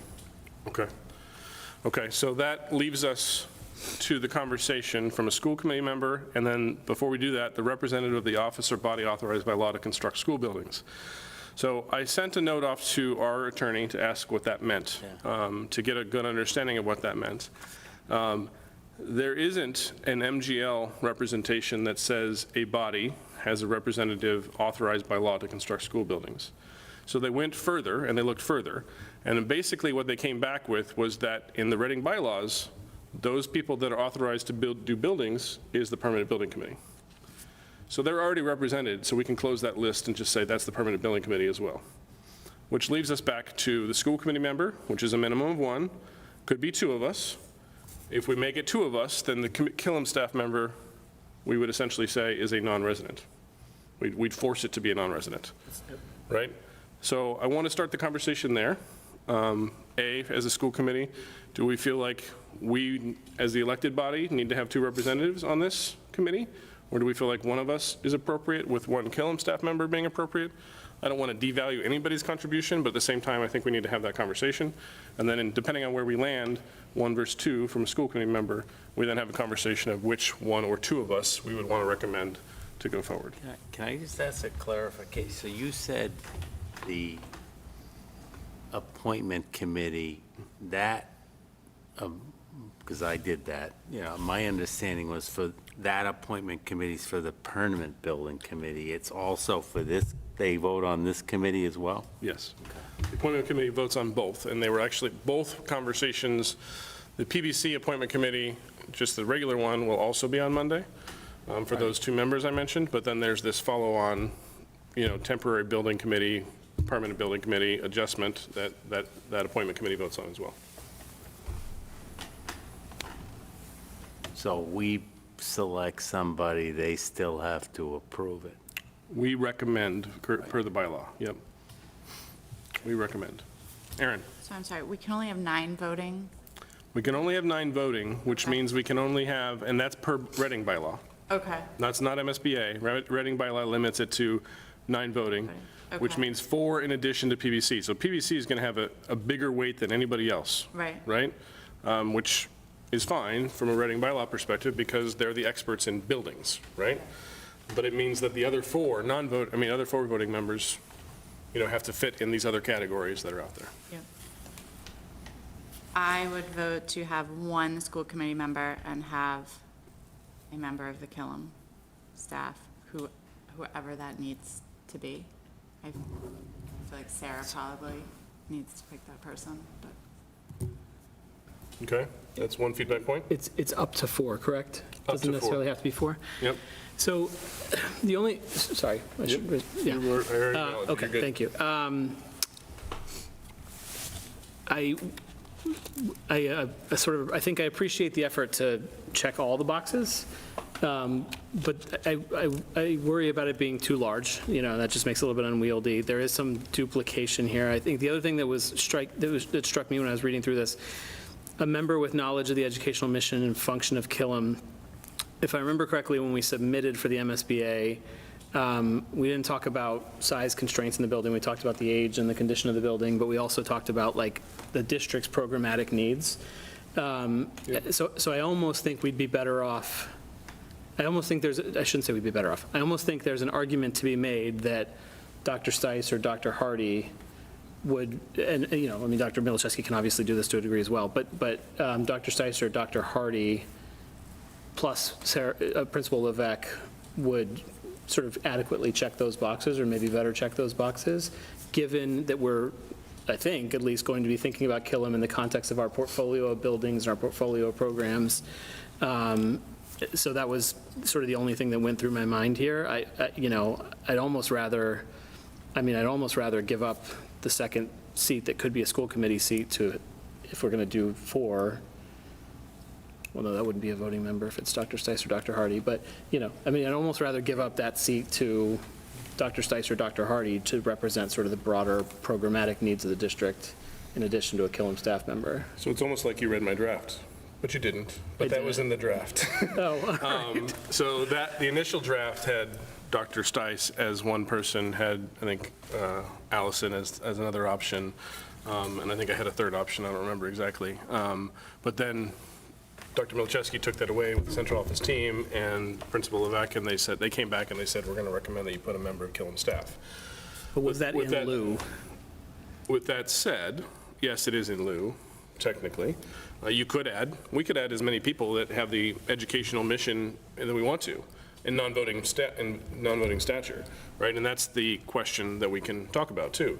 Your point about size comes into consideration there. They're non-voting members, so you don't need them to show up at the meeting. Right. Right? Just as, Dr. Stice and Dr. Hardy and Ms. Baton are gone now, they may only have to show up if we have a topic of discussion that's specific to that area of focus, right? And that's perfectly fine. Quorum is managed by the voting body, not the non-voting body. So, the 9 members of voting, presuming we recommend 4, would be what defines quorum. You have to have 5 of those and you can proceed, right? And if we wanted to have experts come in, this also doesn't say that these are the only experts that can come in. Right? It's just saying, when we submit to the MSBA, these are the people that are filling the roles that you've asked us to fill, and here's their background, because we also have to put a little bit of background in the documentation. Why did we choose this person? What role are they filling? Go ahead, Chuck. What does voting mean, though? I mean, ultimately, they're going to go on the advice of this committee, right? I mean, they're not just going to Yes and no. go rogue and do what they want to do, right? Well, I think I think ultimately what voting means is this committee will vote something to recommend in not this coming November town meeting, because they won't officially have any process until that November town meeting, but in the final town meeting, before town meeting approves the warrant article that goes on the election, right? They're going to say, we've done everything, we've presented all the materials, we've looked at all the studies. This body is going to be the one that goes to town meeting that says, this is what we're going to suggest to you. And we will obviously co-sign, probably at that point in time, but they're going to be the ones, they're the advisors to town meeting, right? If you recall the origin of this committee in the first place, this committee was established because of this building and the challenge we had with this building, right? And so that's why this committee, they are the advisors to town meeting, like Finance Committee is advisors to town meeting on a lot of budget items. They're going to be the advisors to town meeting when it comes to this building project. Aaron. So I'm getting confused. So when it comes to the ultimate design of the building, when it comes to who's going to be housed in the building and how we're going to approach housing them in the building, in terms of potential redistricting or RISE or which programs, isn't that us? That will be us. Okay. Yes. That will be us. We will provide a lot of the inputs, the requirements, for lack of a better way to say. They'll provide the how do you implement the requirements with the physical building and the space and all the other building requirements that are necessary. So if we say we need a building that does 750 kids, as one of the designs that we have out there does, and this is what we wanted to cover. We wanted to cover all of our RISE. We wanted to have enough space for different special education rooms, we want to have all this other stuff. That's our requirement set. We're essentially providing the requirement set. They take that from a construction perspective, a building perspective, using all the MSBA rules and what we can do, what we cannot do, green space discounts, all that kind of fun stuff. And they say, this is working with the architect, because they're not the architects either. They'll ask the challenging questions of the architect, they'll ask the challenging questions of the feasibility study, et cetera, and then they'll say, yep, this is the final output based upon the requirements, school committee, you gave us, and administration you gave us for what this building should look like. And are they subject to open meeting law? They are. So we can watch those meetings, and whoever among us is on the committee will be reporting back. Correct. We can attend. We can attend, we can post for 'em. cross-post, we Yeah. can do a lot of things, right? It just means that we as a committee will have 1 or 2 votes of the 9 votes. Potentially 9 votes, to Sean's point. It could be 8 votes. Yeah. Right? I like 9 because I like odd numbers. Even though we're a 6-member committee, I like odd numbers, so you can get to a quorum number and you have a tie-breaking vote if necessary. But that's also part of our conversation. So I think I put a brief period of role and responsibility in the memo as well to try to outline that, but it didn't go into some of the detail we're having a conversation about. And this committee essentially doesn't have much to do until we appropriate the funds officially. Now, Fidel is trying to say, and I don't mind that from a perspective, and Greg Stepler and others have said, well, we already appropriated funds from a town meeting perspective. It wasn't 1.5 million, because it was the original study, and we're far enough down the path that theoretically we could start things, but officially, they probably won't have anything to do until town meeting says yes to the feasibility study money, the 2.2 million that we're going to ask for. Which would be this November. Which is this November. Okay. We hope. Which I'll take a brief foray, Sean, before I go there. If you saw the back of the packet, I think we added it, though I honestly don't know if I looked at it to be sure. If I didn't, then we can send it out. Looks like we didn't. So we forgot to include the calendar. But I started building, you have the printed one. Okay, good. We started building the calendar for next year. There should be both this year's end of year calendar and the beginning of next year's calendar at the back of the packet. Just so we could see, because in September, we're going to have to move ourselves forward with some of the Killam stuff, and we have to get the warrant. Yeah, we didn't include it in this one. We'll send it to the committee so you can see it. We need to get the warrant finalized before September 27th for the inclusion in the November town meeting. Okay. Yeah, this only goes through the end of June. We'll get that second one sent out. It's just a rough draft, but it shows those key deliverables. So, Sean had his hand up. Sean, you had your hand I up. was just going to say, with the context, I think I agree with Aaron's first suggestion, which is, I'm comfortable with being one school committee member. I think it's preferable probably to have a Killam staff member. If we are confident there's a lot of interest and can funnel that to a resident seat, then I think that's probably preferable. Understanding that, Dr. Stice, Dr. Hardy, and others will obviously be involved when necessary from an expertise perspective. I would say too in this conversation, the voice that matters to me is having a teacher input and voice in this process. Whether the teacher is also a Reading resident, I think that can help in some ways, but that's not the perspective that there's a lot of, everyone else is a Reading, there's so many other Reading residents on here. So I really don't have a strong preference, nor does Principal Levesque, on is it a Reading resident staff member or not. So, but I just think it's important having that voice on there. So if the committee feels like it's important to have 2 committee members as the voting members, I am in full support of that, and then we'll just funnel towards a non-resident. So I just want to make that clear. I don't have a strong stance either way. Would you have the ability to get, or would Sarah have you're going to need somebody for Monday night, right? If you're voting on the committee, you should have that person show up to get interviewed, right? Is that how? Well, Monday night is essentially the process. It may not be the final vote. In fact, I don't expect it will be the final vote. It will be the process, and this memo will set the start of the process. We may say then, okay, now we want to have, the superintendent and the principal tell us which member from Killam would be the teacher that's on this thing.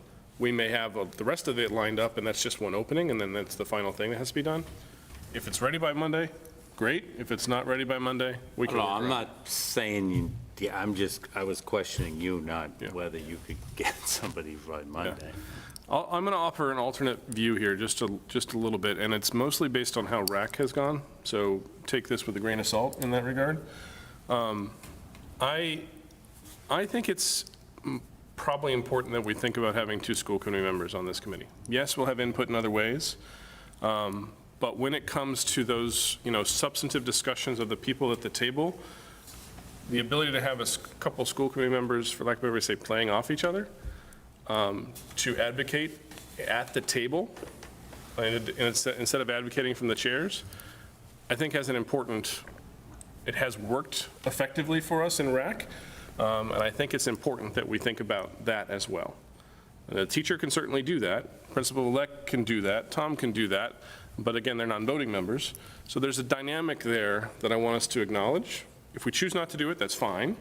I don't think it's the be-all and end-all, but I want us to think about it just a little bit differently than just frankly, I think the easy answer, and maybe the right answer, is a Killam teacher that is a resident. But I think there's an interesting dynamic of having 2 of us there to advocate collectively and work together in moving things forward in that space. Just food for thought. Go ahead. So 2 things. I want Sarah to pick the best person for the committee, so I don't really, we're almost gambling, like, we could end up with 8 voting members, because she could decide the best person for the committee is someone who's not a resident. So I don't really feel like I want to limit that person one way or another yet. That's just my personal position on that. But I almost feel like this is very different from the RAC, because that you had to advocate for the schools, right? Like, you had to, we probably wouldn't be where we are if you weren't doing that advocacy for the schools. This is all about the school. There's no other focus here but about the school. So I hope it's a very collaborative process where the PVC members they're thinking about, sound building process, but, are deferring to the rest of us when it comes to educational mission and educational design and what we as a school district need out of this building because this isn't just a Killam building, right? This is like collectively solving all our space needs, right? But, but we're adjusting all the modular, we're adjusting a lot in this one building, but ultimately it will be the Killam building. That's been determined. So I do feel like I want Sarah to figure out like who's the best voice from Killam to have there, regardless of where they reside. I think it's very interesting and important feedback. No, go ahead, Sean. Could we put one of us forward as a non-voting member? Like, we don't have to be a voting member because we're a resident. So maybe that's the As optionality. an associate type role? Yeah, almost, essentially, right? So maybe that's the optionality because I hear your point. I think your point's a good one. Having two of us sort of, having the opportunity to echo and amplify and whatever, I think has worked and has been important.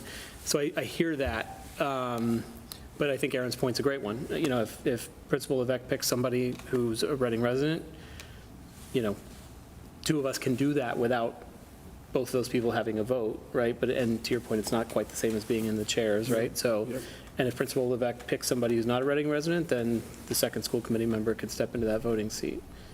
Well, if they're, I don't think if a Killam staff member, to Aaron's point, we want the best. Doesn't matter whether they live in Reading or not. I don't think the fact that whether they're voting or non-voting marginalizes their role on the committee at all. Frankly, when the state said, to your point, we built this school without a school building committee or was disbanded, they came out with that more as a gatekeeper so that the school committee wasn't spending every meeting talking about the school project and doing nothing else. So this committee isn't going to take over the educational discussions, or it's strictly about the construction aspect of it. I do think there's a signaling angle here, though. I mean, if there's a staff member who's eligible to vote, I'd like them to have a vote, you know? I think, so. So maybe we do 1A and 1B for now for school committee, right? And whether, I think I don't know that it would probably be received well to say that there's a non-voting school committee member, but we could try that. I think we're putting way too much emphasis on the vote and what that really is, you know? I mean, Some of it's because of the bylaws and stuff like that, so, I mean, and it is a specific check the box as part of the MSBA process too. You do have to say whether they're voting members or non-voting members as part of that process. So it's not that it's not important necessarily, but maybe I'm overemphasizing the importance. That's fair enough. Carla, any thoughts that you have? I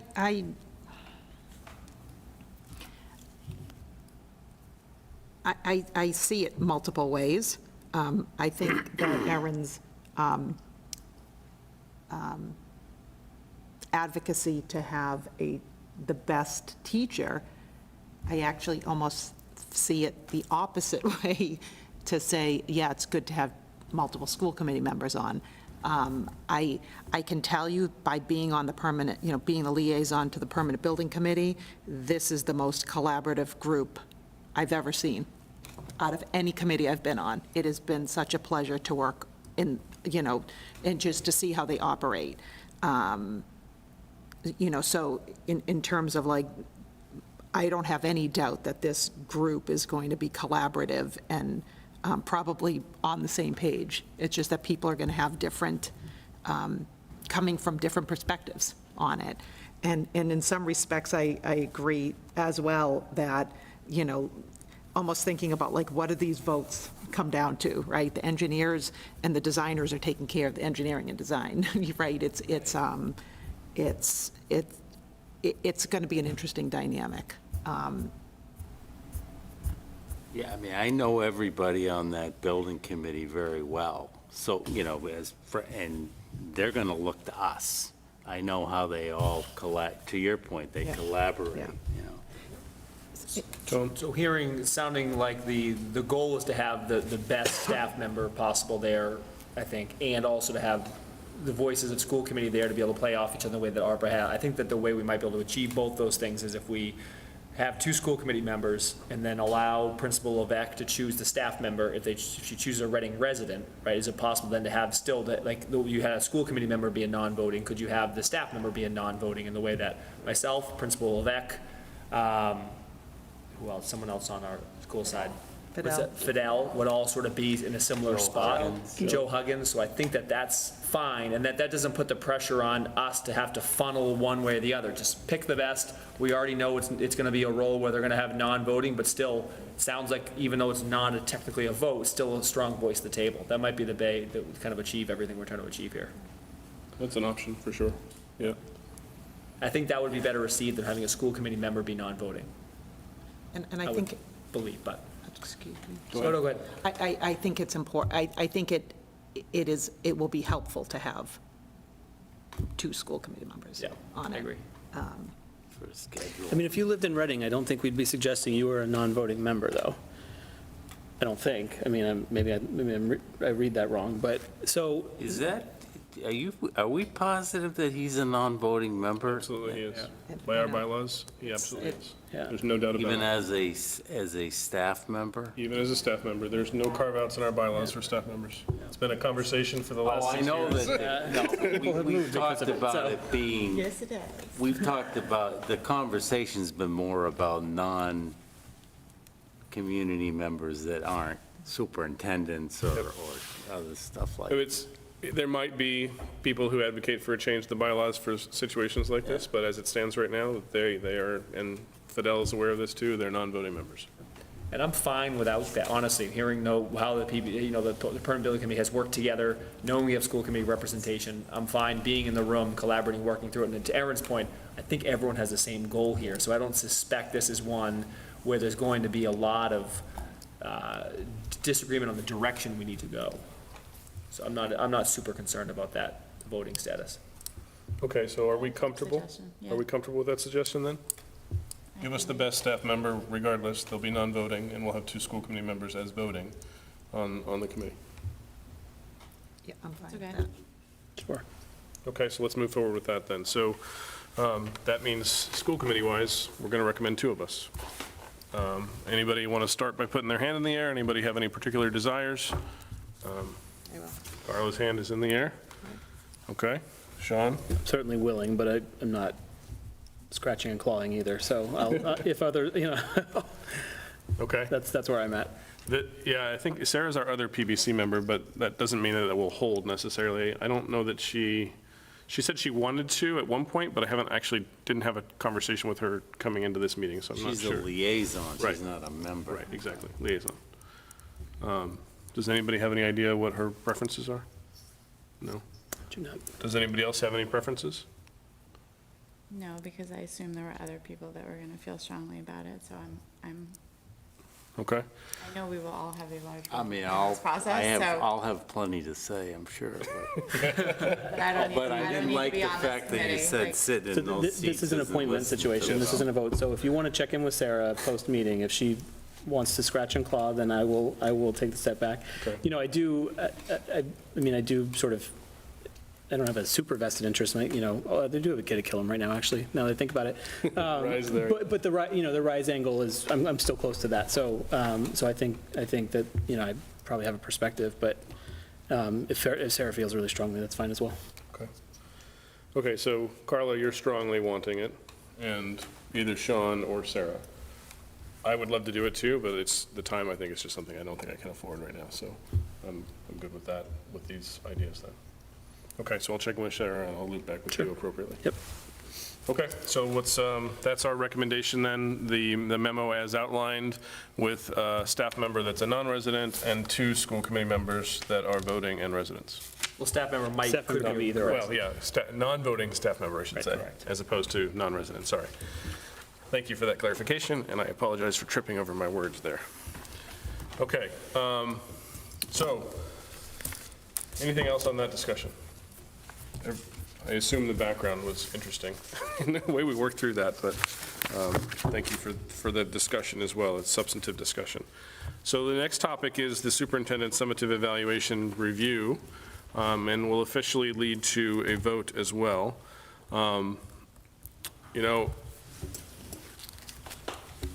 I think my focus in going through this was to make sure we had filled everything in, which we now have.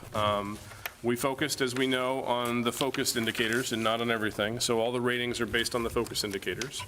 In looking at the numbers across the board for each of us, they did, vary, but they were very high. If I look at it and I sum the total numbers for, one member had up to 88 total points and the lowest member had 75 total points, but there was an 88, 87, 86, 85. So pretty high, condensed, highly rated superintendent. Dr. Milcheski, I think we can say unequivocally you've had an extraordinarily strong start. And you have set a very high bar, not a very high bar for yourself and for the community as a whole. And I think that was very purposeful, very thoughtful, very collaborative in nature. And I think that's evident in every single one of the reviews that was given. Even those of us that maybe erred on the side of more caution from, the ratings numbers had very, very positive remarks. There was very little from a, constructive, there was constructive feedback. There was nothing from a negative feedback perspective overall at all. Your communication, I think, was one of the shining stars. Your engagement with your staff and the morale building across the district, which this district so very well needed, was also a shining star. Your focus on improving educational leadership was called out by multiple members. Some of us said we're not done yet, so that's why the ratings were lower. Others said you've done a phenomenal job in the first year, so I'm going to rate you very high. Either way, the scores were off the charts. We might have to go back to like the early 2000s to see a superintendent review that was this positive, even when the district was doing well. So hope, and I know, because we've had the conversation, you're very appreciative of this, but this is not the end, right? Not the end at all. This is just the beginning of a long road that we're running to bring this district where we all know it needs to be and where we all know it can be. I know you also will deflect the praise, and it, rightfully so. You've built a phenomenal team.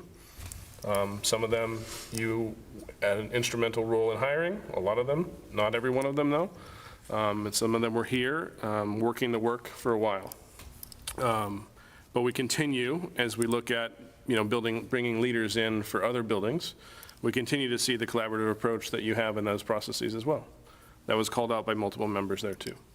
Whether it's the Killam principal search, whether it's the Parker principal search, whether it's the creative way of bringing in the Director of Academic Achievement. I think we also acknowledge the creative, process there. One of the things I think that was called out by multiple people is your willingness and ability to let your leaders fly, for lack of a better way to say. You didn't feel like you had to be everywhere all the time.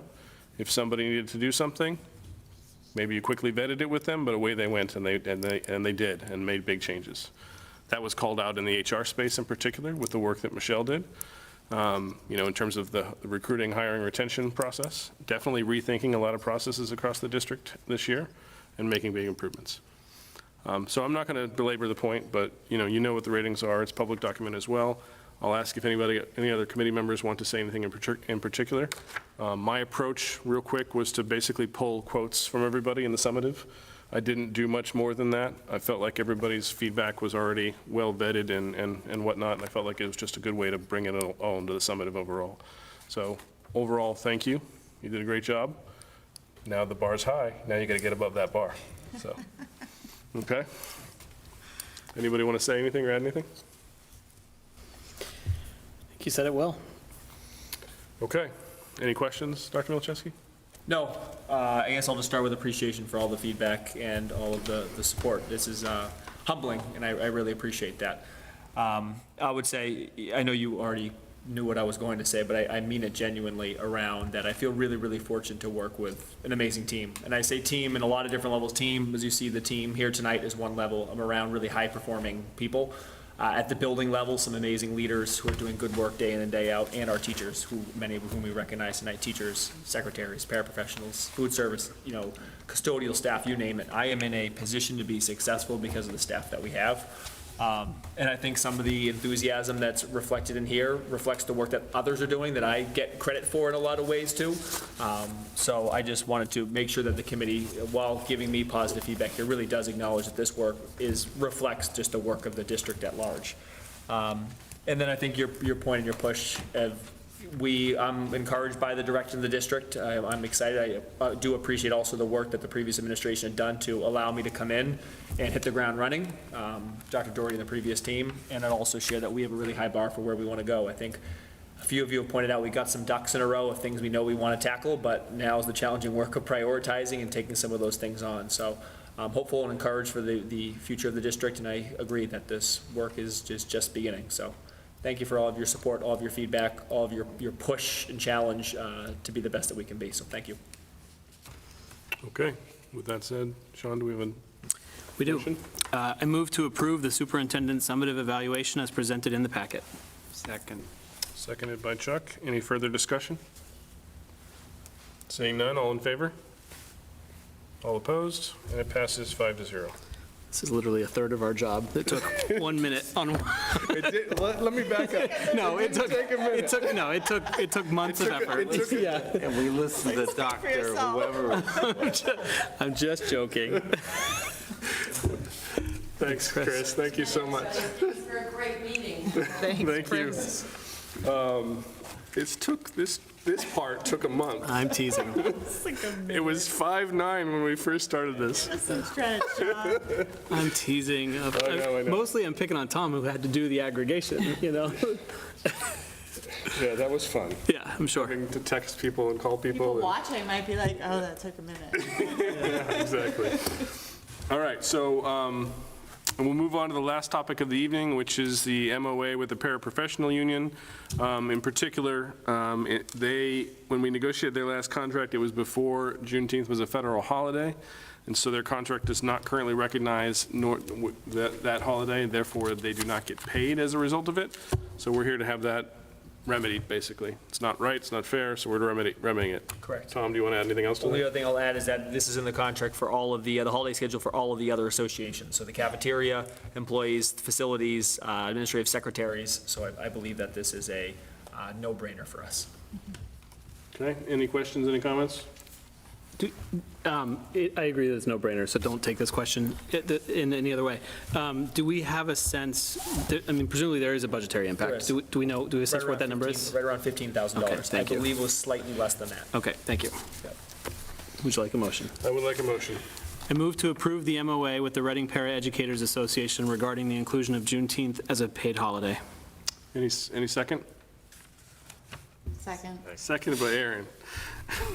People are looking and waiting. All right. All right, any further conversation? Seeing none, all in favor? All opposed? And it passes 5-0. And I will sign it so Michelle does not give Jen a hard time tomorrow. That was my one job tonight, was to get that signed. All right. That brings us to the end of our agenda as we stand.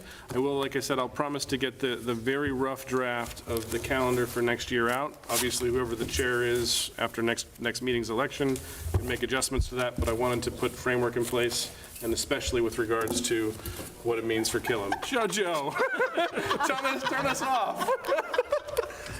Okay, so we'll get that out so you have it in your inbox. Okay. With that said, one last motion. Motion to adjourn. Second. Adjourn and second. All in favor? All opposed? And it passes 6-0. We are adjourned. 5-0. 5-0, thank you.